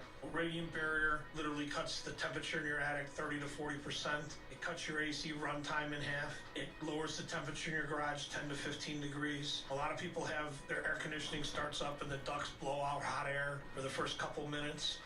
Radiant barrier, when it lowers the temperature in the attic and stops that radiant energy transfer from heating up the ducts, it stops all of that. Take advantage of those huge winter discounts right now. Save money every month on your electric bill forever. 954-939-1500. 954-939-1500. No matter where you are in the state of Florida, from the Panhandle to Key West and everywhere in between, give them a call. 954-939-1500. Online, cutmykilowatts.com. Listen to the Steve Kane Show on iHeartRadio. Just search for WWNN. Hey guys, we're back 24 minutes after the hour. We'll just go straight to the phones. I'm Brian. It's the Steve Kane Show. You're on the radio. What's your name? Where are you calling from? John, I'm in America, and Gage let it slip that I don't know if you've noticed, but when the prosecutor was warming him up on direct examination with the video, Gage is chasing Kyle with his video camera on his phone, and on the stand he says, "Oh, and I'm an ACLU legal monitor." And the ACLU legal monitors, they go around to all these riots and try to get on tape anything that the police do so that they can have lawsuits against the local police. Yes, that's right.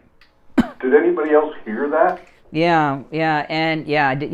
And, this thing about people with phones, I've had people do this to me.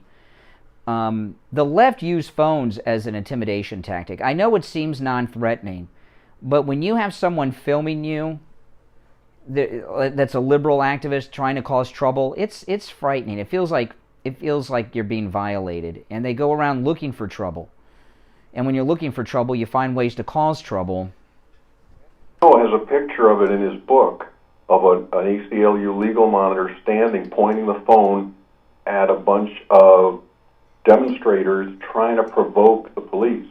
And so this Gage guy, he admitted yesterday that he is going around to all these sites, all these places where there's trouble with his phone, and all this other stuff about how he teaches canoeing and please, took class basket weaving, EMT. and he had bandages on his pickup truck. And well, listen, here you got Kamala Harris was bailing these people out of jail last year, raising money for bail funds for these different cities, and you even have heard the Attorney General talk about Antifa attacking government buildings. That's not an insurrection because they attacked at night when they weren't open for business and all this.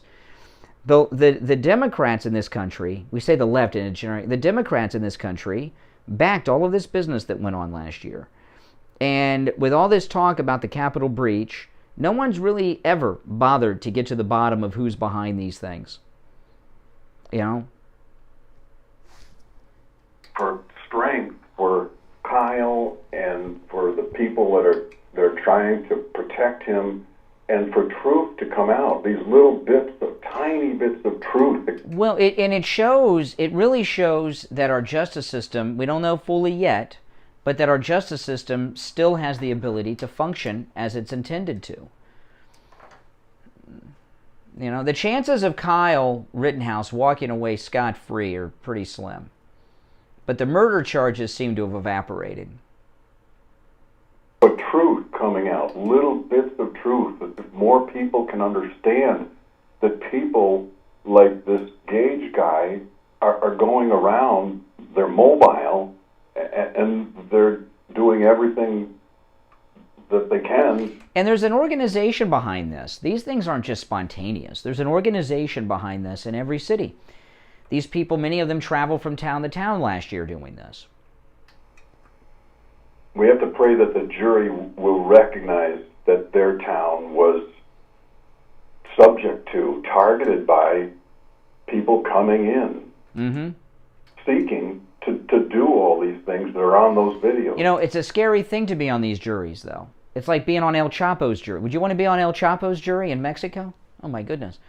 And if you come back with a verdict that the mob doesn't want, that's scary for a lot of people. And, in a lot of these cases, to get an acquittal is very slim. Very slim because people are afraid. And look at what they're dealing with. I can understand their fear. That one guy that got tossed off the jury for telling the joke, I wouldn't be surprised if he did that on purpose to get tossed. Yeah. Well, they burned down American cities last year. It's tragedy. I mean, look at Derek Chauvin. Derek Chauvin didn't get a fair trial. That jury, there was the violence going on every night, and the jury was going home, driving through those neighborhoods that were being looted nightly. Can you imagine what was going through their mind on the way to and from the courthouse? You're on the radio. Good morning. What's your name? And how are we? Hey, Wisconsin Gary. What's up? Well, I had to chime in on this one. Who is the one that had the felony on there? The guy that testified yesterday with the gun, the so-called paramedic, convicted felon. Was he involved with this shooting? Because he's the one that got shot in the arm. He's the one that he got shot in the arm. Yeah, and his testimony yesterday was that Kyle Rittenhouse shot him in self-defense. That he had a Glock loaded, pointed at Kyle, who was sitting on the ground, and he was standing above, running towards him. He was the third person shot. Because I looked this up quick here while I was sitting here waiting. If he had a gun, he's in violation of state statute 941.29 sub 2 to mean that a weapon that is gunpowdered to fire a projectile, which would be actually a Class G felony in Wisconsin. It's also a federal crime, too, I believe. Because under U.S. and Wisconsin Constitution, anyone over the age of 21 can own a handgun, but individuals can lose their right to own a gun under federal and state law. Most people understand that and usually do not possess a firearm. But there are certain instances where also those convicted of a misdemeanor crime of domestic violence also are prohibited from it. Now, this can depend from state to state how they got their state statutes worded. But I mean, with this guy that had this handgun, I mean, that's a Class G felony. money coming back at him. Yeah. And he lied. He lied to the police. And and the thing is, the prosecutor knew all this stuff before they went to trial, and sat on it because it's a political. This is how they get elected to Congress. They get the next higher office. This is supposed to be an open and shut case in the kangaroo court system we have in America today, and it has not turned out that way. Too, I wanted to point out, if I would have been the judge in that case, and if I would have heard that there's phone imaging taken effect in the courtroom, I would have basically cleared out the courtroom and only had the people that are supposed to be in there, because that's intimidating the jury by far, way intimidating. Because this is going to look like another Maxine Waters, saying her thing outside of whatever happened there, and that just ain't right either. Yeah, no doubt. Justice for somebody to protect their innocence is more or less you're guilty until proven innocent. Mm-hmm. The way around. That's the way this whole thing is going. And you brought up another good point about with attorney. I mean, he could step in on this, and no matter what, just because just how woke this whole. Yeah, I mean, I don't think people understand really. Yesterday, I'm going to talk about this in a little bit, and it seems like a joke when Mayor Pete was talking about how bridges are racist, and I know it seems funny and all, but it shows how deep this woke culture is in the minds of the people that are running the federal government right now. So don't put anything past the Attorney General in the Kyle Rittenhouse case. These people are woke beyond measure. You brought this up in the podcast last night, so some of you that missed it, I hope you listened to it, because it was a very informative podcast. So, when I talk to somebody that's liberal that says, well, you're racist, and basically I turn around and say, okay, if I'm racist, and if I hate everything, even including myself, how am I racist? And I usually always win that argument because they've got nothing ever to say. Yeah. All right, Gary. Hey, listen, I got to run, but thanks for the call. Always a good call from Gary from Wisconsin. I'll take one more call, then we'll break. Good morning. You're on the radio. What's your name? Where are you calling from? Yeah, it's your reality check out from Coral Springs. I'm hilarious about how you're covering this. You're making a witness out to be a criminal. Everything that you've applied to the witness, apply to this idiot Kyle also. First off, I'm going to slow you down right there. I don't find anything. I'm going to do what I want to do. Yes, I'm going to cut you off. You're not going to tell me how to run the show. Okay? You're not going to tell me how to run the show. You're not going to call in and say what you want to say and hang up like you always do, Al from Coral Springs. You're welcome to participate in the dialogue. But you're not going to tell me not to talk. And you're not going to make a statement and hang up. That's not how it works. I don't find anything funny. There are people that have been shot. There are people that are dead, and there's nothing funny about it. But see, with the left, everything's politics. They don't care about people. All they care about is how it furthers their narrative for that particular day. I don't find any of this funny. I think it's a tragedy. And you hear the stories behind these other people that were shot by Kyle Rittenhouse, and the left have created these situations where people with tragic backgrounds have been put together in situations that have led to what has happened here. There is nothing funny about it. Shame on you. We'll be back. Open enrollment is here. I Will Advisors is here to offer you an unbiased comparison of all your Medicare health insurance options. I Will Advisors specialize in educating Medicare beneficiaries on every available option to ensure you make the right choice for your needs. Call us directly at 954-753-8080. 954-753-8080. If you suffer with diabetes, did you know there's a 25% chance that you will develop a foot ulcer at some point in your life?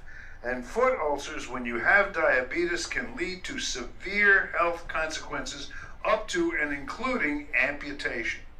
Now, Medicare recognizes the importance of preventative... Sorry, guys, I'm not feeling too hot today. I'm a little... Just, got a lot going on.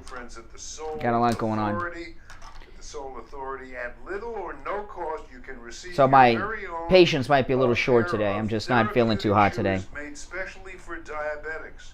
You're probably not aware, but as a diabetic Medicare recipient, you are entitled to one pair of high-quality diabetic shoes with 3 custom inserts per year.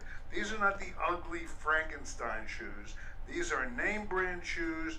They're stylish. They'll provide you with the extra width and extra depth to stop diabetic foot problems before they begin. Oftentimes, amputation due to diabetes is preventable, and one of the preventable measures that is most effective is wearing the proper shoes. Call the Soul Authority at 954-597-7060 or online at thesoulauthority.com.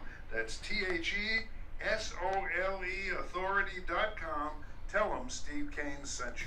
Be right back, guys. Let me get some water. For attorney Barry Siegel. Barry did a great job for me and my family when we needed a revocable living trust. Listen to one of our listeners, Ray, talk about his experience with Barry Siegel. I want to praise Barry Siegel. And one of the most important things about sponsors is integrity. You have to know that you're dealing with an honest person. I had to go up to Myrtle Beach with my sister because her husband died, and I was helping her out. She had a trust and everything. She had not revised this trust since 1997. And you know, Barry says every 3 years at least you gotta. I called Barry's office because I had a question. I let the secretary know. I said, look, I'm calling from South Carolina. I know the laws are different, and I'm just asking for information for my sister. Now, you know, most people would just blow you up, right? You know, almost immediately, within a few minutes, Barry himself called me. I asked my questions and so on, and he answered. He was very patient. I was quite a while with him, and talking about a lot of things, you know, this and that. But I want to say, you know, character, integrity, these are the most important things with sponsors, and all of your sponsors, because I've dealt with a lot of them, they all have that you can trust them, and you know you're getting a fair shake. Do what Ray did. Call attorney Barry Siegel right now. Toll free 1-855-FLA-3782. That's 1-855 toll free FLA-3782. Tell them Steve sent you. Listen to the Steve Kane Show on iHeartRadio. Just search for WWN. All right, welcome back, everyone. 38 minutes after the hour, I'm Brian. It's the Steve Kane Show, Florida's longest-running radio show on the radio since 1977. So did any of you catch Mayor Pete's press conference at the White House yesterday? It was so strange. I'm just going to play the one clip everyone's talking about, and it's funny, but it's scary.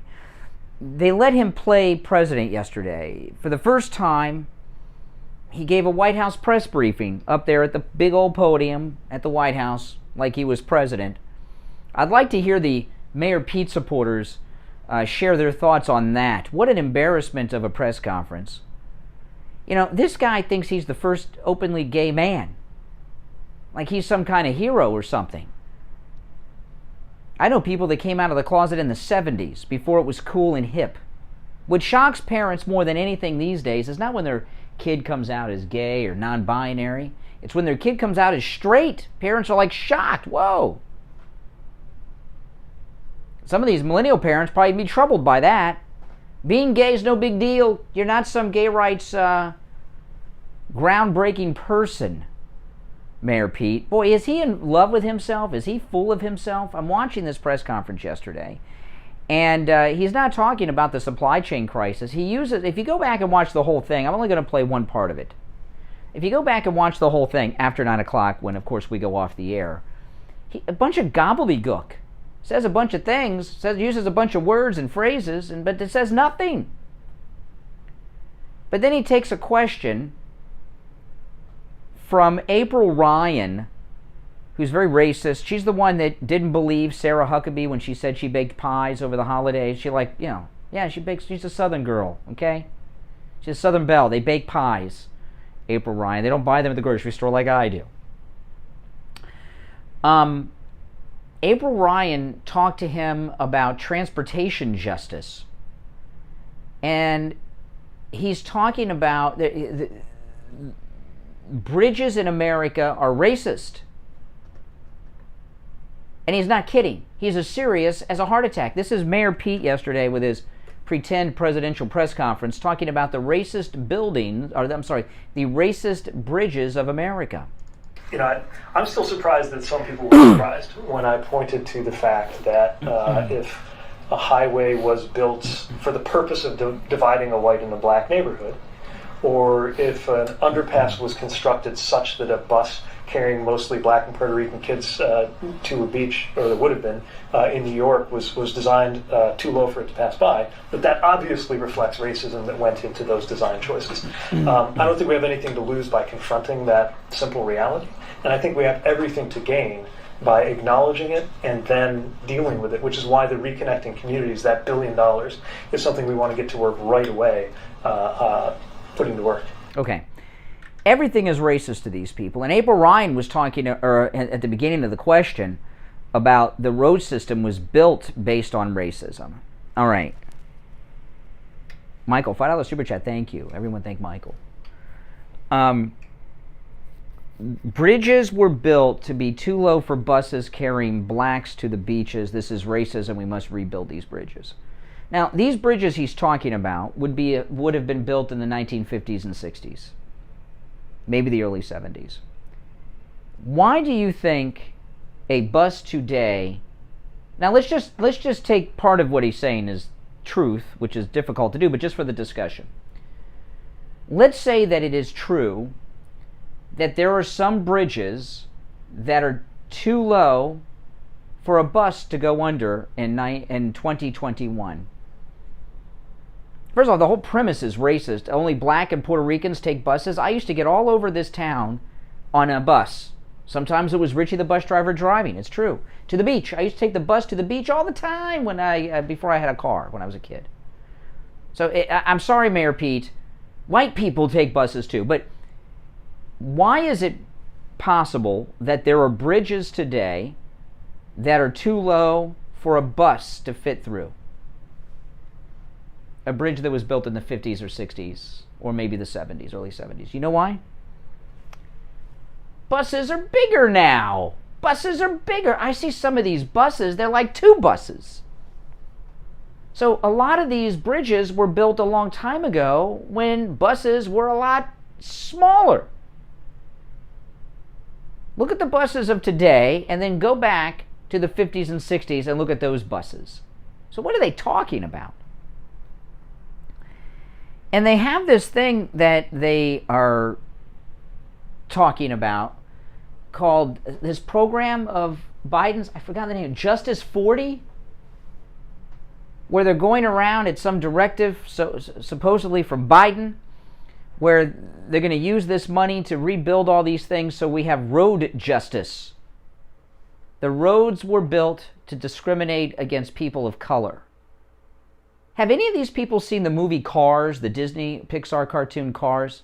Very good movie if you haven't seen it. I've seen it so many times. My daughter loved it when she was little. I like it too. What about all the white... Go talk to all the white people who lived and had businesses and worked along Route 66. Right? The interstate highway system bypassed Route 66. And there were families that lived along that road that had businesses passed down to them and worked along that road that lost everything when the interstates bypassed Route 66. Here in Florida, okay, I go up to, you guys know, you like to make fun of me. I go to Disney World and Universal Studios with my daughter a lot. And years ago, I would take the turnpike to Disney World. I'd have to get off in Kissimmee and drive through Kissimmee. And it would take like a long time to go down this couple lane highway with all these tourist traps to get to Disney World. Well, now they have a road, is it 407? There's 2 roads, Osceola Parkway and it's 407 or 410, I can't remember the name of the other road, an interstate, that bypasses that. I haven't gone through Kissimmee in years. Occasionally I'll go through there, and hotels that I used to stay in are now torn down or condemned, or they're crack hotels now or something, right? Because the road bypassed it. It wasn't racist. Yeah, 417. 417, you guys up in Orlando, bypassed Kissimmee. No one goes through Kissimmee anymore. All those businesses are pretty much, most of them are gone today, and it's a rundown dump of an area now, that area, because all the traffic to Walt Disney World used to be forced to go down there But these other two roads, Osceola Parkway and the other one, 417, now bypass it. Cuts my drive time down in half an hour when I go to Disney World. And that's a white community. Roads are always bypassing areas. It's just for efficiency or some other reason. It's not racism. But April Ryan and Mayor Pete, these wokesters, see racism in everything. And Mayor Pete is too stupid to lie about such a thing. All right, he wouldn't be able to pull it off. Mayor Pete actually believes that the roads and bridges of America are racist and were built in a way to discriminate against people of color. He believes that. When someone's mind is so far gone in their wokeness, there's no meeting of the minds with these people. How can you sit down and have a political discussion with someone who's so stupid, who believes that, who's a member of the cabinet? And he's not alone. This goes for AOC and the squad and pretty much the entire Biden administration. There's no getting through to these people. There's no getting through to these people. Okay? It's just, there's none. Zero. The time of getting together with Democrats, and there was a time not that long ago, even during the 90s when Clinton was president, where you could have a reasoned discussion with Democrats over all the issues. It's not that we agreed. There was always disagreement. But we had a certain set of common core ideas that we agreed in. This new generation of wokester Democrats, there's no meeting of the minds with these people. None. Very scary. And for him to say that, and he wasn't even really questioned by it. Okay? Wasn't even really questioned by it. It's assumed by the members of the press that the America road and bridge system is racist. Never heard of something so stupid. All right. Let's take our last break of the second hour. Our number toll-free from anywhere, 1-888-GO-CANE, 1-888-465-2631. We'll be back right after this. Hi, my name is Tom Laporta, the owner of Laporta Contracting, Roofing, and Restoration. We have been in the roofing and construction industry since 1982. We are state of Florida certified roofing and general contractors focusing on residential and commercial roofing, impact windows, and building restoration. The 2021 hurricane season is upon us. If you have noticed any water stains on your ceiling, or if your roof is older than 15 years, you will want to call us to come out and evaluate your roof. Our services run from minor repairs to complete new roof systems. We install every kind of roof, from regular asphalt shingles, clay or concrete tiles, standing metal seam, wood shakes, and slate tile systems. Call us at 954-604-4602 for a free home inspection and estimate. Again, that number is 954-604-4602. We've got you covered. AM 1470, FM 95.3, 96.9. South Florida's FM Money Talk Radio Network. WWNN, Pompano Beach. You've heard Steve Kane talk about the great work and the incredible prices at Dr. Gupta's Brighton Dental. Richie the bus driver called Steve Kane on the air and told him about his experience at Brighton Dental. Good morning. I have to talk about Brighton Dental because your sponsor is a miracle worker. I broke my tooth. I fractured it and went backwards in my mouth. Oh my front top tooth. I put it back into the socket. It felt like it was falling out. I had pain. I couldn't even eat spaghetti. And I was going to a wedding in New York 2 days later. And I said, what am I going to do? You know? The dentist here wanted to charge me $120 just to look at it. And to tell me Steve Kane Show. I went to Dr. Gupta at Brighton Dental. I traveled. Hold on. I'll take. You're not on yet. Hold on. Each way. Okay, the man sat and worked on my tooth for 2 hours. Put a pen in it. Put it back in place. I could eat anything I want. He said it was temporary. He did such a great job. It feels like permanent. I have have no pain. I can eat anything I want now. And the fact of the matter, this is what really was unbelievable. I was getting on the bus to go to the reception, okay, in New York City. He knew I was in New York. The phone rings. Who do you think's on the line? Dr. Gupta. Right. He wants to see if everything is going okay and if I'm in any pain. The guy is unbelievably wonderful. I mean, thank you so much. I wouldn't have been able to eat. I wouldn't have been able to go. I would have looked like a pumpkin. Everybody needs a great dentist, and of course, for you Steve Kane listeners, you have one, Dr. Gupta, and he's been over there at Brighton Dental. He takes really good care of you. He's very conscientious. He's, dentistry is an art when you stop and you think about it. And Dr. Gupta certainly is an artist, and we're so pleased to have him with us. Yeah, I just wanted them to know if you need a dentist, and the guy is so good at what he does. He's so gentle, and I mean, I don't like dentists. This guy is this top shelf, and I'm going down to him to get it permanently put in. But right now, I don't have any pain. I can eat anything I want. Incredible. Take Richie the bus driver's advice and go see Dr. Gupta at Brighton Dental. Call 954-922-4633. 954-922-4633. Listen to the Steve Kane Show on iHeartRadio. Just search for WWN. All right, 8 before 8, it's the Steve Kane Show, Florida's longest running radio show. My name is Brian Craig. Back to our phones. You're on the radio. What's your name? Where are you calling from? My name is Renee. I'm calling from North Carolina. Hey, North Carolina. What's on your mind? Okay. You were talking about him, indicating that it was self-defense. And, everybody felt remember, he also indicated that when he had his hands up, the defense team brought to everyone's attention. Once he had his hands up, he never aimed a gun at him until he dropped his hand and aimed that gun. That's when he shot him. That's correct. Exactly. So I think they're doing a good job, and I think that they have actually shut down the whole prosecution thing. Well, the prosecutor with his hand on his head yesterday, like he was grieving after this. I mean, that's not a good. I've never seen a prosecutor with that kind of poker face. Oh my goodness. I know. That's what I was looking. I was like, look at the expression on his face. He's telling it all. But I think they lost this case with a 100%.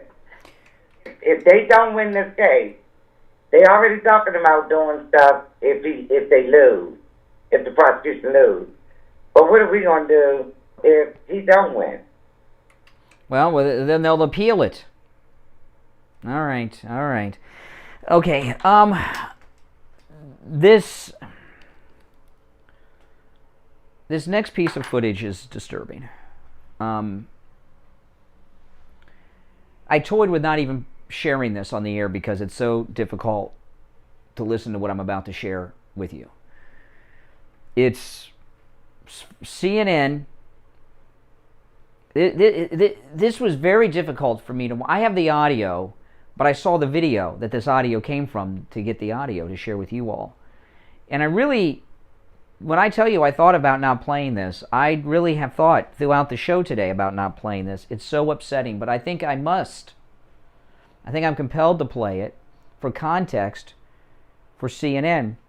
I'm going to tell you what it is before I play it, even though it's self-explanatory, but I want you to be prepared for it. Joe Biden's Afghanistan. CNN does a story on a father and a 9-year-old girl who sold for $2,000 his 9-year-old daughter to an old man with gray hair and a gray beard who claims to be 55, but he looks more like 70. Sold a 9-year-old girl to an old man for $2,000. CNN shows the whole process and the transaction. They do not even try to stop it. This is, there's still American hostages in Afghanistan. So let me play this. It's self-explanatory, but I felt that you needed to be prepared for it before I played it. It was very hard to watch. It is. And I'm so disgusted by the whole thing.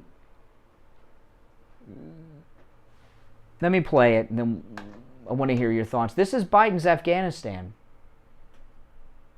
It's hard. It's very difficult to watch. Here we go. I got it queued up. Listen. Pawana, who dreams of going to school and becoming a teacher, applies makeup. A favourite pastime for little girls, but Pawana knows she is preparing for what awaits her. My father has sold me because we don't have bread, rice and flour. He has sold me to an old man. The white-bearded man who claims he's 55 years old comes to collect her.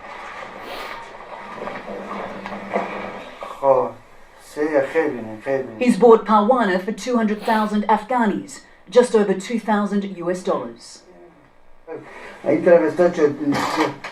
Covered up, Pawana whimpers as her mother holds her. This is your bride, please take care of her, says Pawana's father. Of course I will take care of her, replies the man. His large hands grab her small frame. Pawana tries to pull away. As he carries her only bag of belongings, she again resists, digging her heels into the dirt. But it's futile. The fate of this small, helpless child has been sealed. That's CNN. They didn't even try to stop it. You know, CNN have money. A lot of people will say, well, how could they have stopped her? CNN could have given that guy, and they got the money. They could have given him $5,000, $10,000. They could have called back to CNN headquarters in New York or Atlanta and gotten $10,000 to give to this old man creep to save this little girl. But they didn't. My goodness, this reporter, they make it sound with the English accent like it's all sophisticated. This reporter and the camera crew could have put together money to give to this old man and save that girl. They didn't do it. They didn't do it. You know, there's talk about racist bridges and nonsense going on at the White House.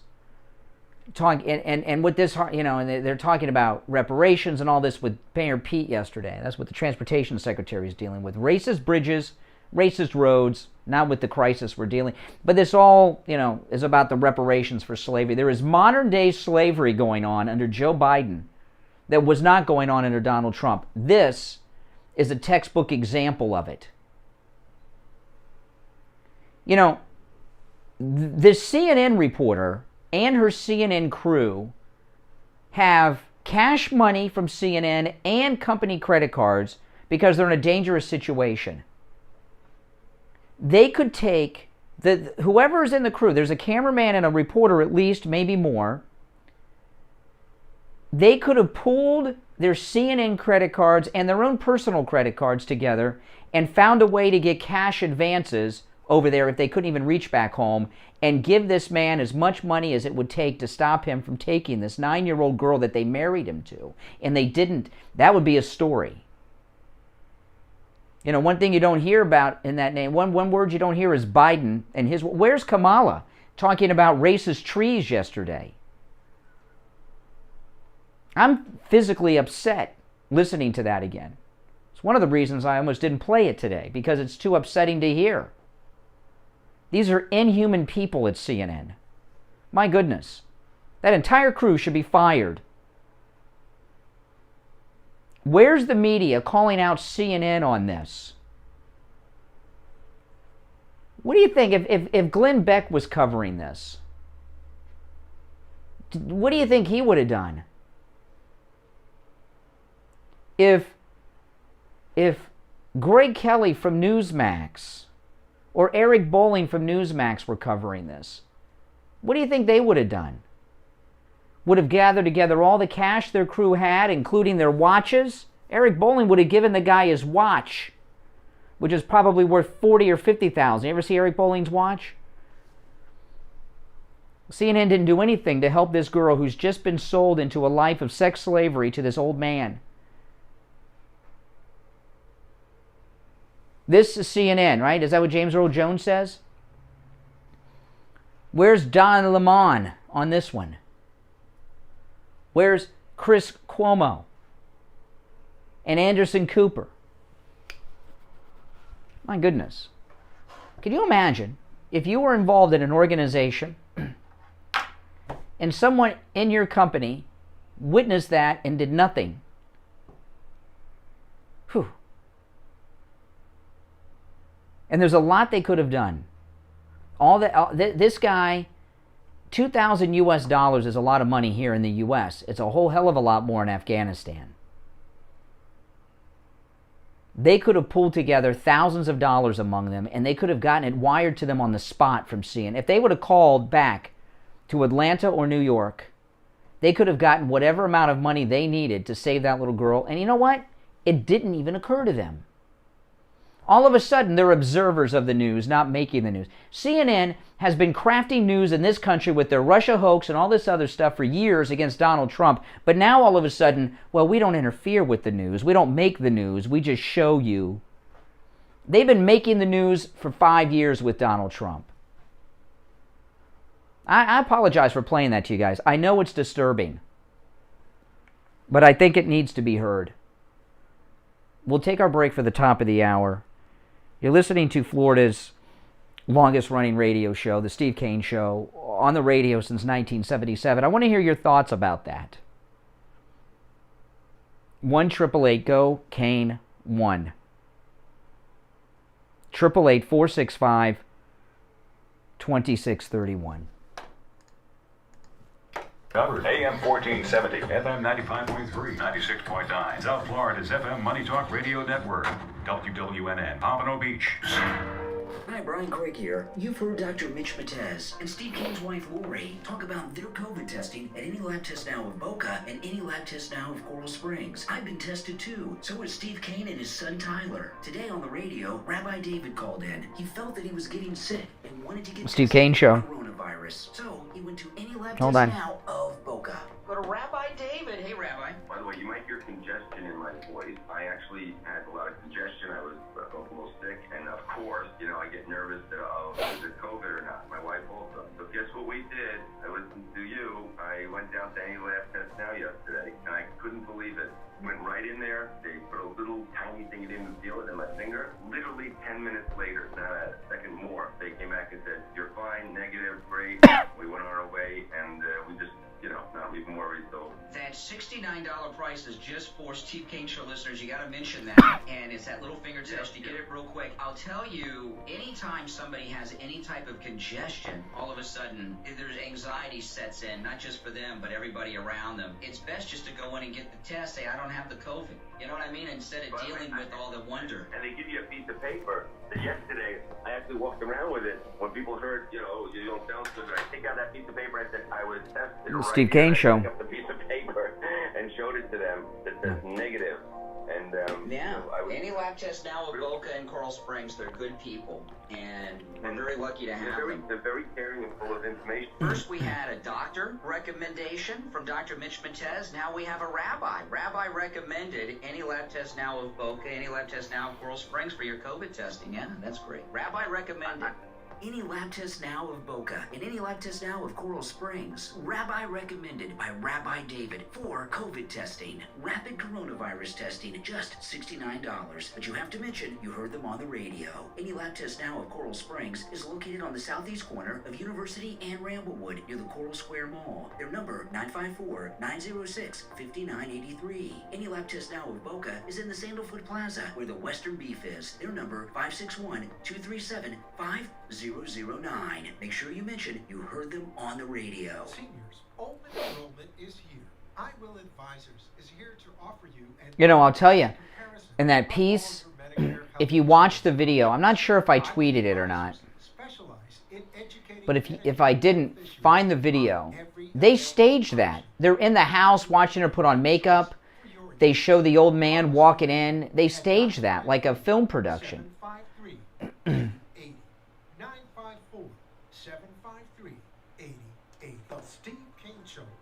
Sick. By attorney Barry Siegel at the Siegel Law Group.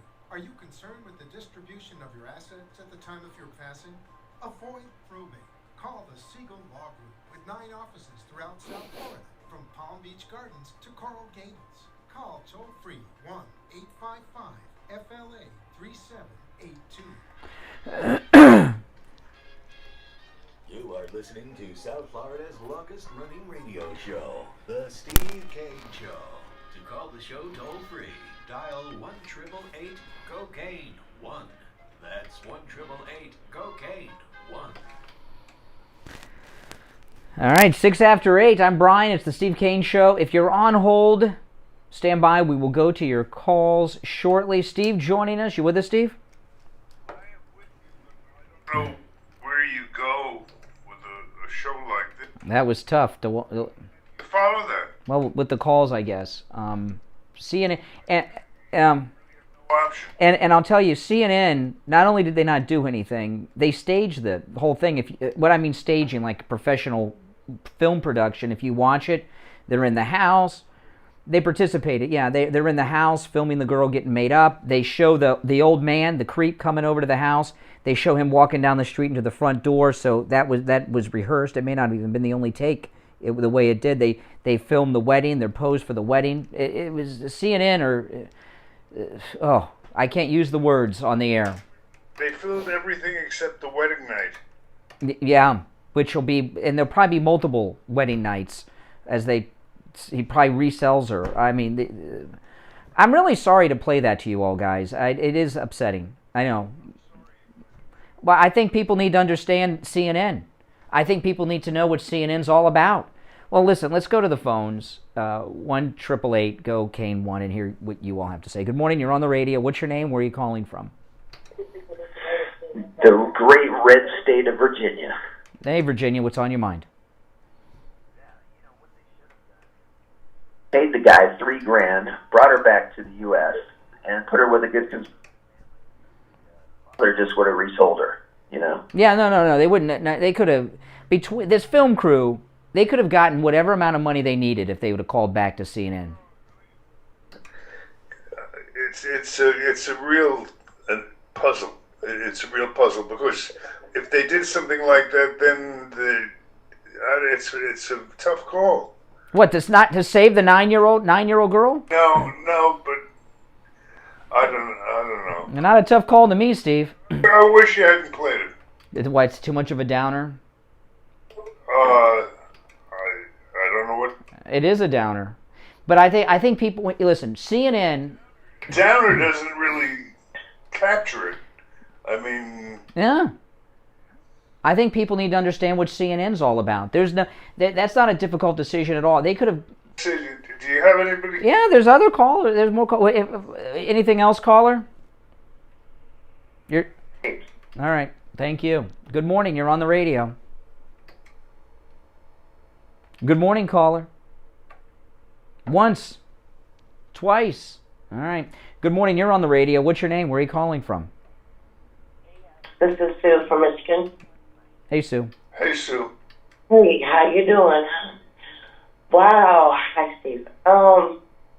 Obviously, this is heartbreaking. Unfortunately, we're just now starting to get a glimpse because, actually, I believe in that culture, I believe babies are little girls are sold at 5.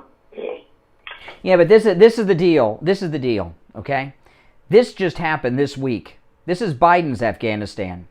If Trump were in office, a couple things about this. This is what Biden has turned Afghanistan into. If Trump was in the White House right now, this wouldn't have happened. And if it did, and it was on CNN, he'd take care of it.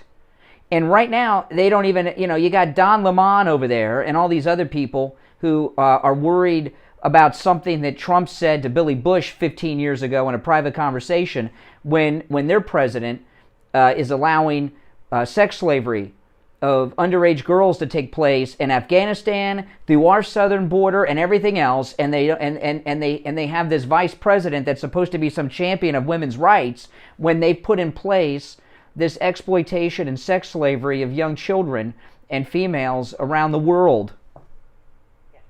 That is absolutely correct. Yeah. Gotta remember, our bridges are racist. That's true. Yes. are throwaway. But by God, our bridges are important. You know, you're upset. I mean, is there something that's happened to you that has you so upset about this little girl? Well, I'm sure you might remember I called in last week in regards to this, into the child abuse. Oh, you're a survivor of child abuse. Murder. Uh-huh. Yeah. Mm-hmm. Yeah. This is something that is now being basically imported into our country. It was pretty much under the radar through my generation. It was pretty much under the radar. You didn't talk about it. You didn't, and then it came out. Well, listen, I'm gonna move on, but hey, listen, I do appreciate the call, but yeah.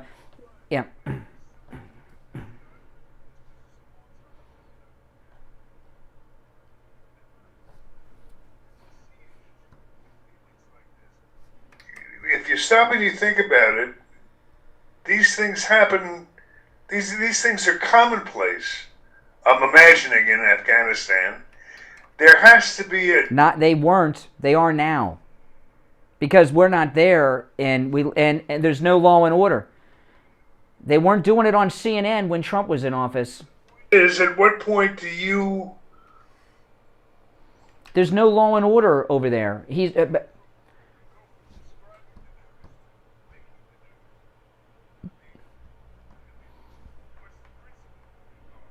Of what? What do you mean? You mean from CNN? All CNN do is craft news. All they do is craft news, Steve, on CNN. All they do is make fake news. About interceding, I'm talking about when you see. I mean, this would, if you saw this in this country, it would be an unusual and shocking thing. These things happen every day in Afghanistan. I'm imagining. I don't know. I've never been there. If it was you and me and we were over there. Our needs work. Introducing Champagne Automotive in Boca Raton, the latest sponsor of the Steve Kane Radio Show. Tom called in on the radio to tell us about his experience with Champagne Automotive. Hi, this is Tom from Tamarack. Hey, Tom from Tamarack, what's up? I just want to tell you guys something. I spent the last 2 days trying to get brakes. I was leaving the house yesterday to go try another place that had a lower price. They wanted $800 for brakes. And that advertisement came on for Champagne. I live in Western Tamarack. I said, let me take a drive up there. Well, yeah, guys, call me on the air now and let me know what you think about that clip. It's working now.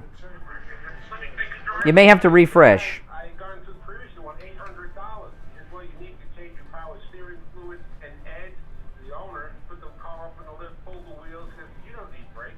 And I about fell over. Wow. Well, tell me the end of the story. You got me hooked. So it wasn't that your vehicle was misdiagnosed at the other place. You were dealing with a crook. Oh, absolutely. This guy wanted to Steve Kane Show. Hey, Barry, hold on. We have wanted for a long time to have an auto repair shop.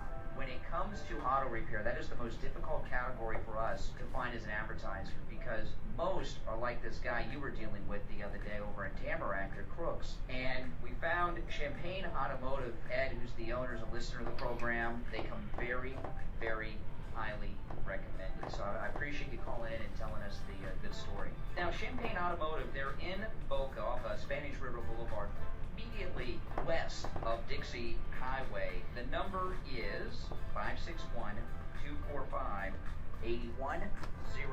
561-245-8101. Listen to the Steve Kane Show on iHeartRadio. Just search for WWNN. All right, and it's time to check in with Attorney Barry Siegel from the Siegel Law Group. Attorney Barry Siegel, good morning. Good morning. How are you today? We're doing great. What do you have for us today, Barry? Well, of course, first thing is that our estate planning living trust workshop is a week from tomorrow already. Really? Oh my goodness, it snuck up on us this month. And it, anyway, so we are, we have some seats available.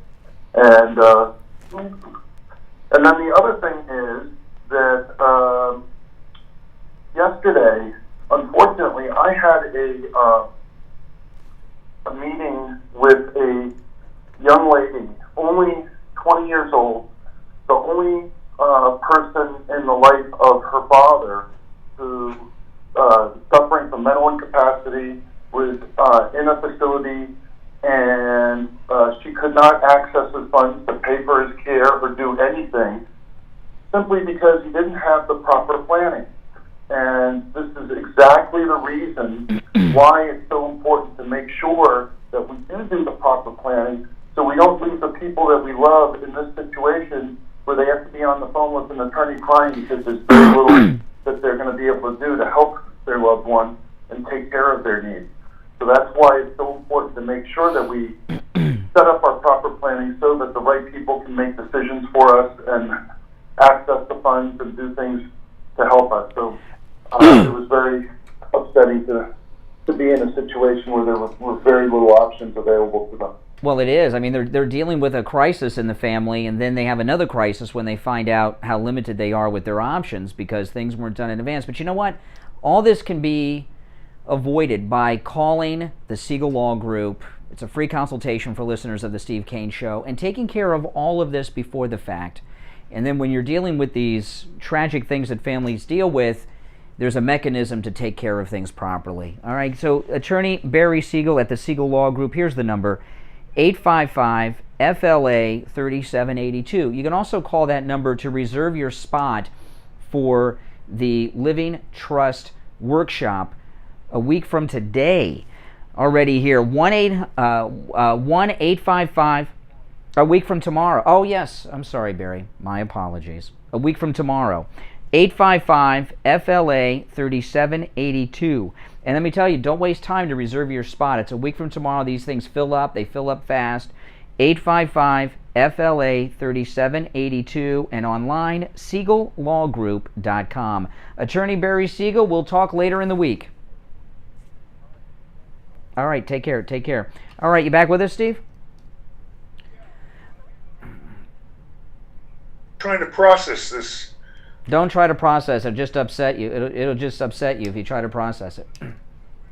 Hey, Alan, you can't just throw a thing like that out and walk away and say, "Oh well, we've got it. You brought it up. Now we got to deal with it." My question is this: do you believe that in Afghanistan, which obviously isn't a civilized country in the terms that we think of a civilized country, do you think these things are commonplace? Yes or no? Today, yes.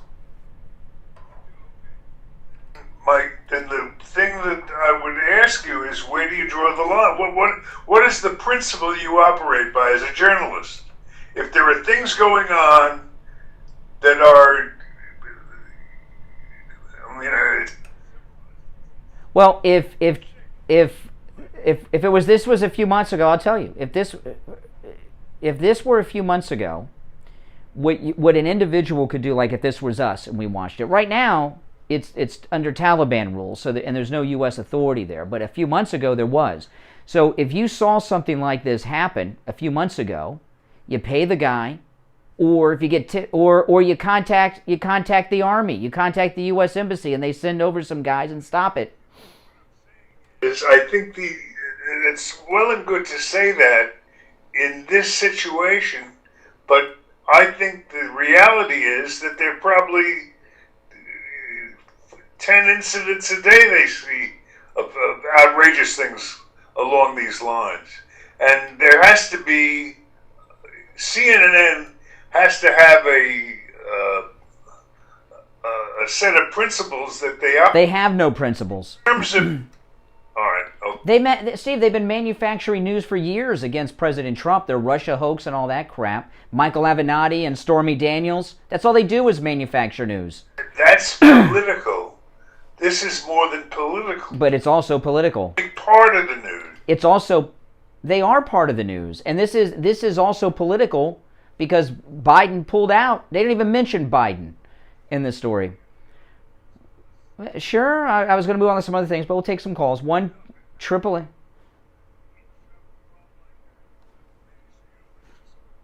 No, we can take calls throughout the show on this. Steve thinks CNN has journalistic standards. I don't think they have any. I think it's a reality. I mean, we're operating with this thing like it's an unusual thing. It's not an unusual thing. I mean, I'm guessing. I don't know. I've never. All right, take it out of this pedo thing. If CNN has a crew and they're driving up the interstate and they see a deadly pileup and people are bleeding and dying, do they intervene and rescue them, or do they just film it? It's not a good analogy. What's this poor little 9-year-old girl going through right now? I don't even want to know. I don't want to think about it. Same thing to me. All right, let's take some calls. 1-888-GO-KANE-1. You're on the radio. What's your name? Where are you calling from? Good morning. What's your name? Where are you calling from? It's Melissa from Virginia. Melissa, what's up? Hey, I want to tell you, Brian, I am really a ball of fire on this morning. This has really got me so upset. I have 2 little granddaughters, and I've seen a couple weeks ago where this guy was talking to these people here in the United States, and he was explaining how now that we have 95,000 Afghanistan people here in the United States, and he was explaining all of their ways and their beliefs and everything that goes on. Well, let's focus in on the specific. What are your thoughts on CNN not intervening to save this 9-year-old child's life? That's what I was getting to. What I want to tell you about that is I think that the main reason that they let this happen is because it's a way for them to condition the United States of what's going to start happening. Well, look at what happened. Look at what happened in Virginia, right? That one father, his daughter was raped in one of these transgendered bathrooms. He tries to report it to the school board, and the police beat him up on TV. You know, and there was and with the Afghans that Biden flew out, some of them raped one of our female service personnel at one of the bases. They said a group of them sexually assaulted her. They're just getting us conditioned for what is getting ready to happen. Oh, I hope you're wrong about that one. Yeah. A young daughter, you better bury her under your house. Okay. All right. Take care. Not let her out of your sight. I got some other audio here, but I mean, let me play this. This is, what really we're talking about here is the state of the world and of this country under Joe Biden and his corruption. You may have seen a story this week that 70 secret flights were found out about of Biden flying undocumented people to Florida. This is a story out of the Jacksonville, Florida area. Local news, Channel 4 up in Jacksonville. A man accused of murdering another man who he called his uncle pleaded not guilty to the crime today. 24-year-old Yeri Medina Ujoa appeared in court this morning. Investigators say that he used a fake name, posing as a 17-year-old, and had been in the country illegally. News for Jackson reporter Corley Field joining us live from the Duval County Courthouse, and the jail, I should say, to show us how the governor's office is getting involved here. Corley, it sounds unusual. Well, right now, Ujoa is an immigration hold here at the jail. And when we were notified about his hearing today, we actually were notified from Governor Ron DeSantis' office, which is unusual because they don't typically reach out to us about murder cases. And I asked this administration why they reached out to us about this specific case. And they say it's because they have concerns about illegal immigration Steve in Kane Jacksonville and throughout the state. Hey, hold on. In front of a judge, Ujoa pleads not guilty to the stabbing death of a man last month. According to his arrest report, witnesses found Ujoa covered in blood in an Arlington neighborhood on October 7th. The report shows Ujoa told a witness he killed Uncle Francisco because he hit him. Once police took Ujoa into custody, they learned he gave them a fake name and told them he was 17. ICE investigators then determined Ujoa is actually 24 from Honduras and was in the country illegally. Okay, this is one of the illegals that Biden... Yes, yeah. I was surprised, yeah. Me of an episode of American Horror Story. If you've ever followed that television series, I mean, it was just bizarre. The guy didn't look like he was from the planet. Yeah, he's a strange-looking guy, and he's one of the illegals that the Democrats have been bringing to Florida. So this illegal that that Biden brought to Florida just killed a Florida man. An illegal Biden brought to Florida killed a Florida man that would be alive today if Biden wasn't bringing illegals to Florida. And that's why Governor DeSantis made this a national story and took it out of the local crime page of the local news in Jacksonville. This is the world. This is what I was telling you yesterday, Steve. This program isn't just a political and news program anymore. We've gone into the genre of true crime, covering what Biden's doing, whether it's Afghanistan or Jacksonville. Let's take some more calls. You're on the radio. What's your name? Where are you calling from? It's Jim Lockwood from South Bend. Oh, Jim Lockwood, long time no hear from Mayor. You must be very, very happy that Mayor Pete left your town and is now in D.C. Well, you know, all these racist roads, I mean, maybe he'll paint them black or something. Oh, black, I don't know. That's racist in itself. Yeah, here's the question. Now, I appreciate you playing the Afghanistan. It is tough to hear that clip, but people need to know how disgusting these people are. And I don't understand, why is it a tough decision, Steve? I mean, I know you're a good person, but what does it matter? Because there has.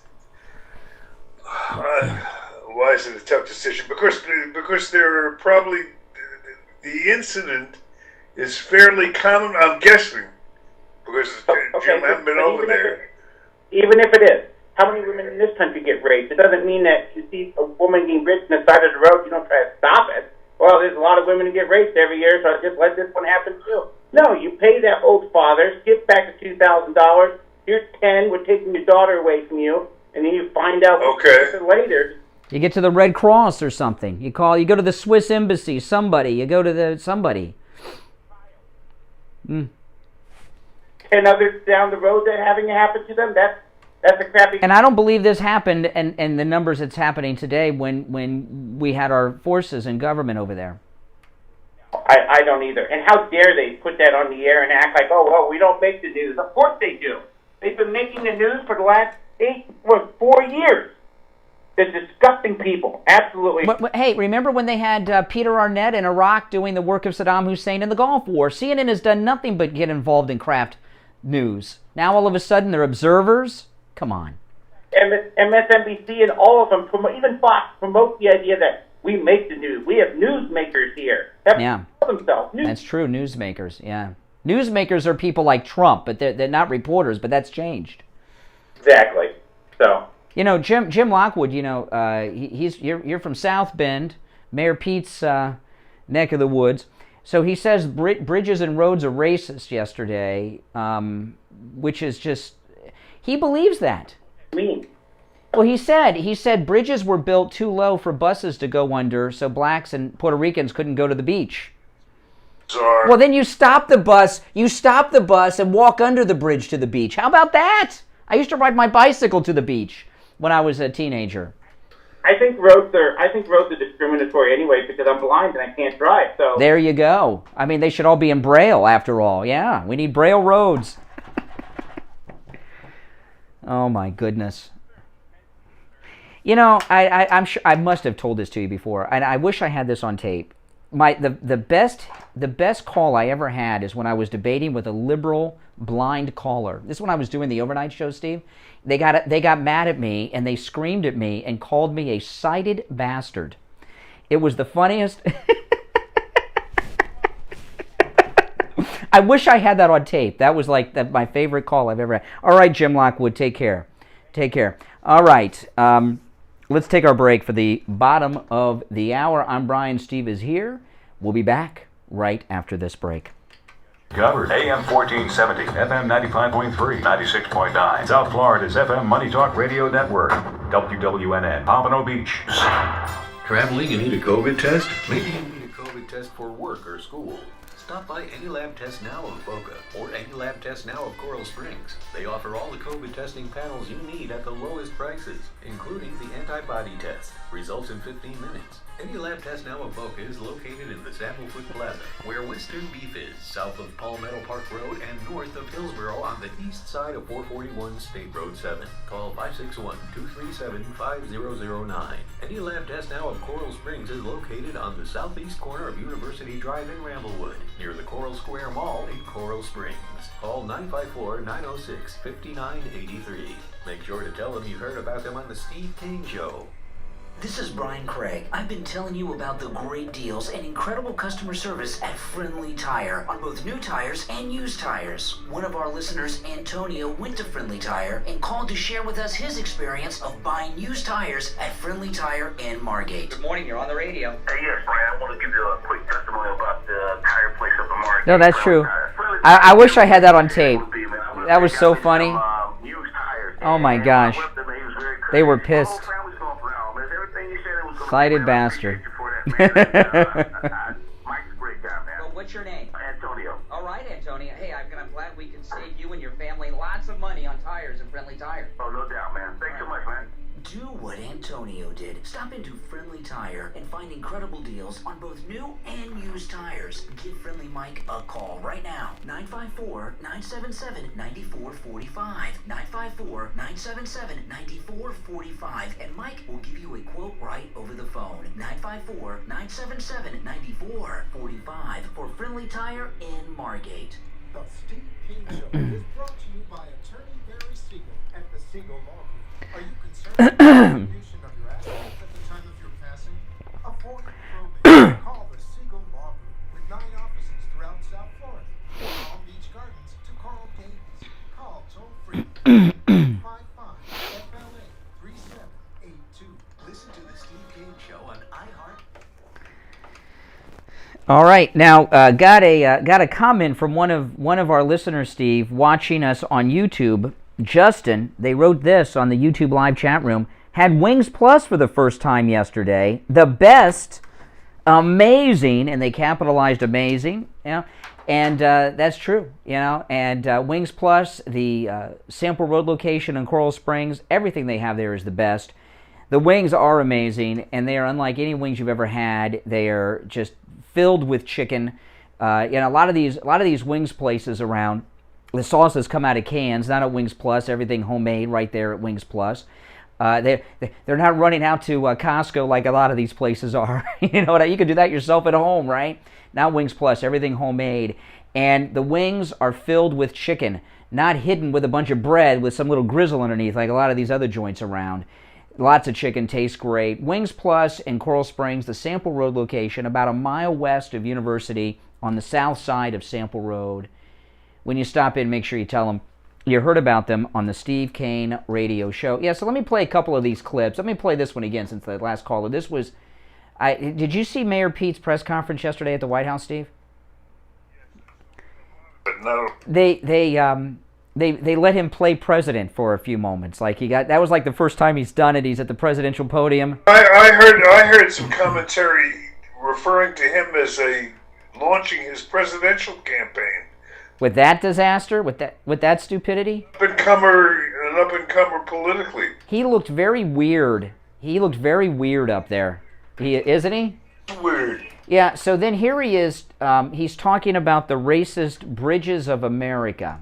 I'm still surprised that some people were surprised when I pointed to the fact that if a highway was built for the purpose of dividing a white and a black neighborhood, or if an underpass was constructed such that a bus carrying mostly black and Puerto Rican kids to a beach, or it would have been, in New York was designed too low for it to pass by, that obviously reflects... By the way, now listen to what he said, Mr. Secretary of Transportation. You don't pass by bridges, you drive under them, okay? That's our transportation secretary. But mostly black and Puerto Rican kids to a beach, or it would have been, in New York was designed too low for it to pass by. But that obviously reflects racism that went into those design choices. Okay. Now, first off, if there's a bridge and your vehicle is too high to travel under it, you get out and you walk under it, or you go around it and take another alternate route. But this is what's pretty frightening, Steve. He's not lying. He actually believes that America's road and bridge system, he talked about it in more detail than that, was based on racism. It is shocking, but I would... And he's the up-and-comer president. That's what I would like. With that mindset. I mean, I would have laughed at that prospect, but then when you look at Kamala, who they, put one heartbeat away from the presidency, when you look at Biden, anything is possible. They could make him a candidate. Steve, yesterday, yesterday, Kamala said trees are racist. He's saying, this is what I'm telling you. Back in the days of Clinton was a Democrat, and people disagree with him on things that were Republican, but he wasn't this insane. I remember when Bill Clinton, during the campaign in '92, he was still governor, flew back to Arkansas to sign the death warrant for that retarded guy on death row in Arkansas. You know what I mean? This is lunacy when they have up-and-coming presidential contenders who, just because he doesn't take roads in the black neighborhoods doesn't mean they're racist. It means he doesn't go around black people. Is it worse or more shocking than thing? Well, it shows that back in the days of Clinton, there was some middle ground between Republicans and Democrats. There were disagreements, but they were really mildly compared. These people, they're so far gone, there's no middle ground. There's no discussion to even have with them when their minds are so far gone that they believe the roads and bridges are racist. Inanimate objects are now racist. How can we have a discussion with these people? I want to bring something up out of nowhere because it was a thought that struck me, and I felt it was important to get it out for public discussion. There was a situation similar to the one we're in now. Let me describe what we're doing. We are now. We got a man who is borderline. Steve Kane Show. In borderline. Yes. As the president of the United States. Correct. And the next in succession is Kamala, who is, you could make a case, is worse than the... Yeah. They have a problem getting rid of Biden if he had a health problem, because they got nobody coming up that's quite much better. There's precedent for this in my memory politically with Nixon and Spiro Agnew. Nixon was being impeached. I haven't thought about this in a long time, so I haven't planned it out. It's kind of spontaneous. Nixon was about to be impeached. Spiro Agnew was the next in line. They realized that Spiro Agnew was not, for a whole bunch of reasons, was not qualified to be president. Do you know what they did? Yeah. Yeah, they got rid of him. They got rid of him. But Spiro Agnew now... They get rid of him. Okay, now, I was in diapers, so, I didn't live it like you. But they brought up some corruption when he was in state government to force him to resign. Yeah. Found something in his background that, if the situation was a little different, you'd call it blackmail. Yeah, I don't remember what it was, but yeah. Well, it was stealing. I mean... Yeah, he took a bribe. He took a bribe in state government. Major crook. They went up to him. They made him an offer he couldn't refuse, telling him if he wanted to stay out of jail, he would resign, and he resigned. This can be done. This is a possible outcome in this present situation. I mean, I'm sure Kamala has things in her past that could be used to keep her from... I doubt it. I mean, Steve, I doubt it. Well, because Spiro was a Republican and a white guy. Kamala is a Democrat. They don't do these things to Democrats. She's a black woman, and when everybody knows that she used to openly date a married man in public, Willie Brown. She was Willie Brown's girlfriend. She went out in public on dates with him. She went to events with him as his girlfriend. And when somebody is of such low moral character that they're doing that, it's hard to find blackmail material on them. But Spiro Agnew was a white man and a Republican.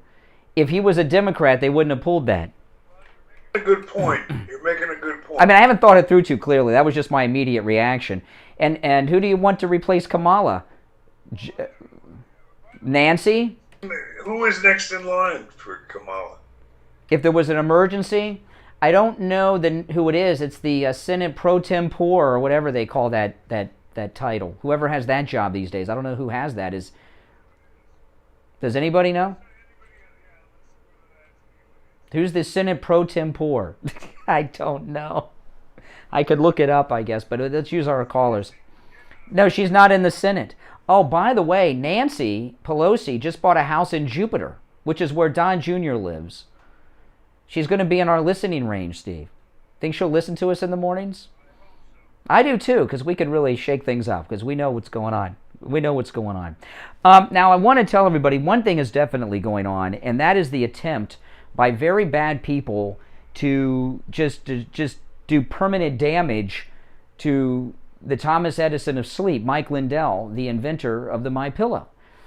And I've been telling you guys, he's lost over $70 million this year, probably closer to 100 at this point. They've knocked his products not just out of all the retail stores, but off of the television shopping channels, which he was on all the time. All he's got now is us. That's it. Okay, us. And he is facing a lawsuit of over $1 billion. And I've been telling you guys, the Huffington Post and liberals have been fantasizing that he'll lose these lawsuits and how they're going to seize MyPillow away from him. And, Mike Lindell was interviewed on Right Side Broadcasting by Liz Willis, and she said, Mike Lindell, how can people help you? How can they join your effort and help you defend yourself and defend your company against these lawsuits? He said the best thing you can do is go to MyPillow and buy something. Go to MyPillow and buy something with the promo code Kane. He didn't say the promo code Kane part. I'm adding that, but I wish that he did in the interview. But when you use the promo code Kane at checkout, K-A-N-E, there are incredible deals that you will find there. Now, Mike Lindell last week gave us our own Steve Kane MyPillow website, mypillow.com/Kane. And when you go to mypillow.com/Kane and use our promo code Kane, you will get discounts so low you won't see anywhere else. 50% off the MyPillow mattress topper, which makes an incredible Christmas gift if you already have one yourself. Buy one set of MyPillow Giza Cotton Dream Sheets, get a second set free. And by the way, the Giza Dream Sheets are now available not just in solids, but flannel and stripes as well. The MyPillow My Slippers, when you go to our website, mypillow.com/Kane, with the promo code Kane at checkout, K-A-N-E, you can get the MyPillow My Slippers for 50% off. 50% off. And any special you see at mypillow.com, you can take advantage of with our promo code at checkout, Kane, K-A-N-E. Yeah, that's right. Yeah, and we're going to use your name. We're going to use your name, Kane, and get 50% off the MyPillow My Slippers. Absolutely. Absolutely. And these are the lowest prices you'll find anywhere. All right, we'll take our last break of the day and be back with the Gold Report right after this. Those of you on hold, stand by. After the Gold Report, we'll squeeze in some calls. We'll be back. Don't go anywhere. Mike Lindell and MyPillow, by over 20 Steve Kane Show. has lost over $65 million Hold on. in revenue this year already. Boycotts are being pushed by the left. Stand with Mike Lindell. Support MyPillow and the thousands and thousands who work with Mike Lindell. Visit mypillow.com. Hey there. Click on the radio listener specials and use the promo code Kane, K-A-N-E, at checkout for incredible savings. Promo code Kane, K-A-N-E, at mypillow.com. Support Mike Lindell and MyPillow. Don't let the tech giants, don't let the left, and don't let the media cancel Mike Lindell and MyPillow. Promo code Kane, K-A-N-E, at mypillow.com. Seniors, open enrollment is here. I Will Advisors is here to offer you an unbiased comparison. Yeah, I put the link in the chat room there to our MyPillow page, and that has the biggest discount you'll see anywhere else. You still have to use our promo code at checkout, though, but I pinned the link in the chat. Make the right choice for your needs. Call us directly at 954-753-8080. 954-753-8080. Listen to the Steve Kane Show on iHeartRadio. All right, and it's time to check in with William Youngerman from the offices of William Youngerman Incorporated with the Morning Gold and Precious Metals Report. William Youngerman, good morning. Good morning, Brian. Well, we've got exciting times ahead for the precious metals as inflation continues to roar forward and interest rates remain especially very low. Accommodative for inflation, gold was rising, broke through, of course, last week the resistance area of $1,800 and continued to rise yesterday, another $6, closing out the day at $1,824. Silver building a strong base around $24, was up 28 cents yesterday, closing out the day at $24.43. Platinum, big move for platinum, up $22 yesterday, closing at $1,054. And palladium was up $45 at $2,012. This morning, we see gold up again, and the range overnight was $1,819 to $1,831. Resistance should be around that $1,835 number, and a close above 1830 or in that 1830 range, or at least up on the day today, could mean that we could easily take out that resistance of 1830 before the week is over. So right now, gold trading at $1,830 the ounce. That's up $6 this morning. Silver down 3 cents right now at $24.40. Platinum up $6 at $1,060, and palladium up $18 at $2,030. So that's pretty much where we are starting off this morning. Very important numbers, very important week for the precious metals. We'll see how it unfolds as we see how the close. Now, in this era of supply chain issues I'm hearing about in the news, all the metals are available for immediate delivery at William Youngerman, right? People that have them in stock for immediate.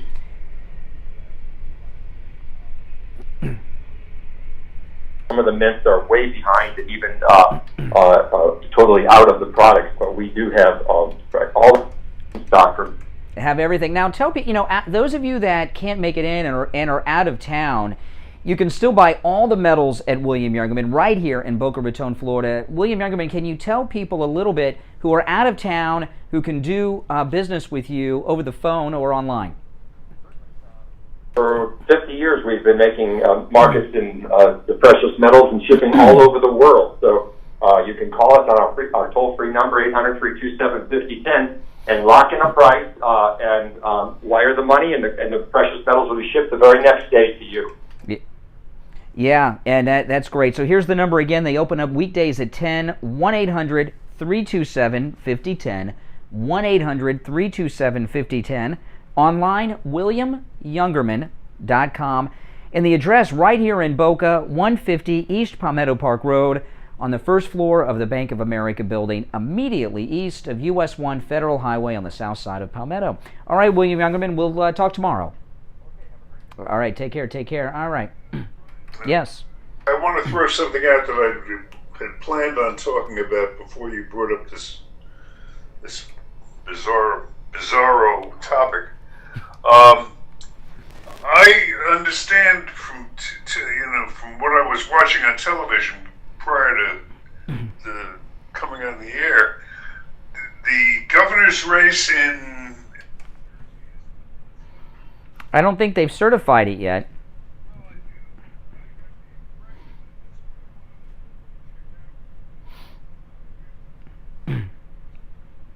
You're going to need audience feedback on this one because I haven't been following New Jersey very closely.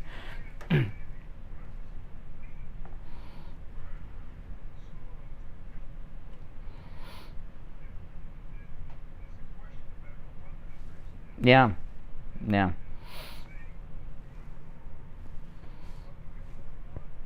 Yeah, well, they have a strange recount system up there, and I'm not sure.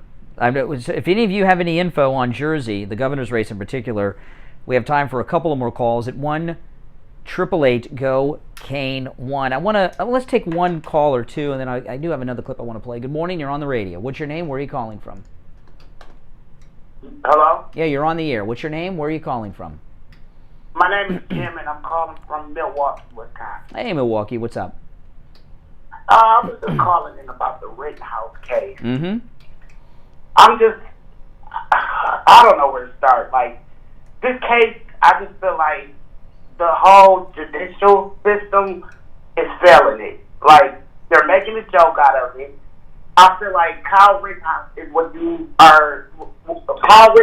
what is getting modern day white privilege. if Kyle Rittenhouse was a black kid, took a gun across state lines, and killed... Well, slow me down. He didn't take a gun across state lines. That was not true. No, that was a report that was debunked. That was a false report. He did not take the gun across state lines. Well, okay, he traveled more than 20 miles. We know he didn't. Well, people are allowed to travel more than 20 miles from their home. Okay, but with the gun at 17 years. He didn't. No. He did not travel across state lines with the gun. All right. So, okay. I'm going to take the travel away. Okay, if he was a black kid and he went to a protest and he killed 2 white people, political would not even be brought up. The political card would not be brought up. Just like in the OJ trial, they pulled the race card. Well, I don't know. You mentioned OJ. OJ Simpson killed 2 white people, slit his wife's throat, tried to remove her breast implants because he paid for them, and he killed the witness who stumbled upon the crime, Ron Goldman, and he walked scot-free. You forgot to put allegedly because he was not. I think you picked a bad example. You mentioned OJ. Guilty in the court of law, so allegedly. We don't know who the real killer is. Oh, yeah, O.J. Simpson's the real killer. You question... Oh, man, it's been a long time since I've heard somebody say that. So you said the court of law is right in some circumstances, and some circumstances they're wrong. That's correct. Yeah. So do you think that the court... Like you're black, correct? You're black? Supreme Court, that's a court. They once ruled that you were property. They were wrong, right? I'm sure you agree. Courts are not always right. Correct. But what I'm saying here, in the Rittenhouse case, if Rittenhouse was black, do you think the political card would have been played at this? He wouldn't even be on trial, probably. If he had a crowd of white people chasing him down the street and he was black and he shot them in self-defense today, yeah, he'd be at Harvard right now taking classes. Yeah. No way. I know it's hard to believe, but that's true. Yeah, he wouldn't be on trial if he was black and he had a group of Big case that just we had a trial. Oh, George Floyd passing counterfeit money. Canonized him for crying out loud. Yeah, he's a saint. Druggy was passing counterfeit money, which is a federal offense. God, and they sainted him. It wasn't an offense called for him to get killed. And in the George Floyd case, let's be honest, the cop in the George Floyd case was convicted to protect the public. That was to so we now lynch people. We don't care about evidence. We just don't want black people to destroy things. So we send people to prison. Oh my goodness. Oh my. Well, welcome to the show, though. Call us again. You're a very good caller. We could use your type of lunacy. All right? Oh, my goodness. See, when's the last time we heard someone say OJ didn't do it? Oh, man. I feel like I'm in a time... I feel like... Well, Al Knight just walked by the door. And is this 1996? What year is this? I haven't heard that in a long time. Al Knight's here. OJ didn't do it. What is going on? This Kyle Rittenhouse case, Steve, starting today, I'm going to start doing this too, because I have not been following the case that closely. Yesterday was some shocking stuff happened. But you should really start watching this case the next few days. This is great stuff. It's on Court TV. Steve Kane Show. Which one? The Kyle Rittenhouse trial is really getting interesting. Oh, my goodness. Well, we don't have time for that today because it is time for the health report with Janet Cimarelli, who we talk to at this time every day, from AJ's Natural at the Festival Marketplace. Janet Cimarelli, good morning. Good morning, Brian. Hi, Steve. Hey, Janet. How are you this morning? We are great. Always nice to hear your voice. Always nice to be joining you in the morning. And so I just want to tell your listeners that it isn't just about immune support in these days of COVID. It is not just about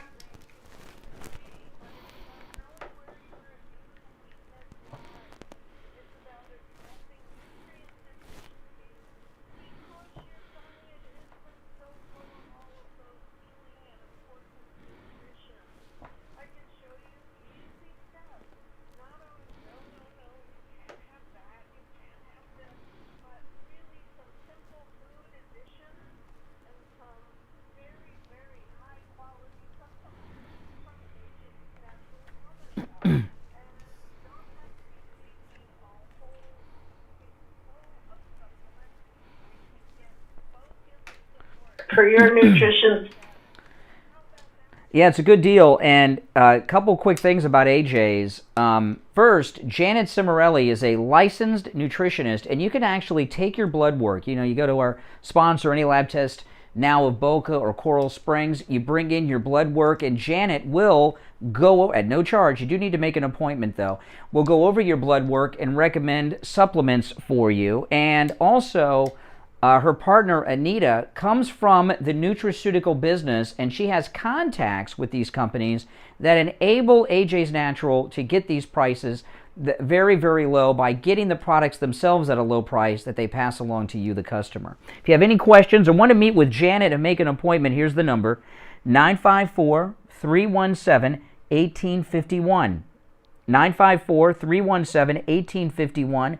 Catch Janet's radio show today at 10 a.m. on Tuesdays and Fridays right here on our radio station. And AJ's Natural is located in the Festival Marketplace immediately east of the Turnpike on the south side of Sample Road, right next to and across from the food court in front of the information booth. You can't miss AJ's Natural. All right, Janet, have a great day and a great show. We'll talk tomorrow. Steve, I literally, we have 10 seconds to say goodbye. That's it. We're going to get cut off.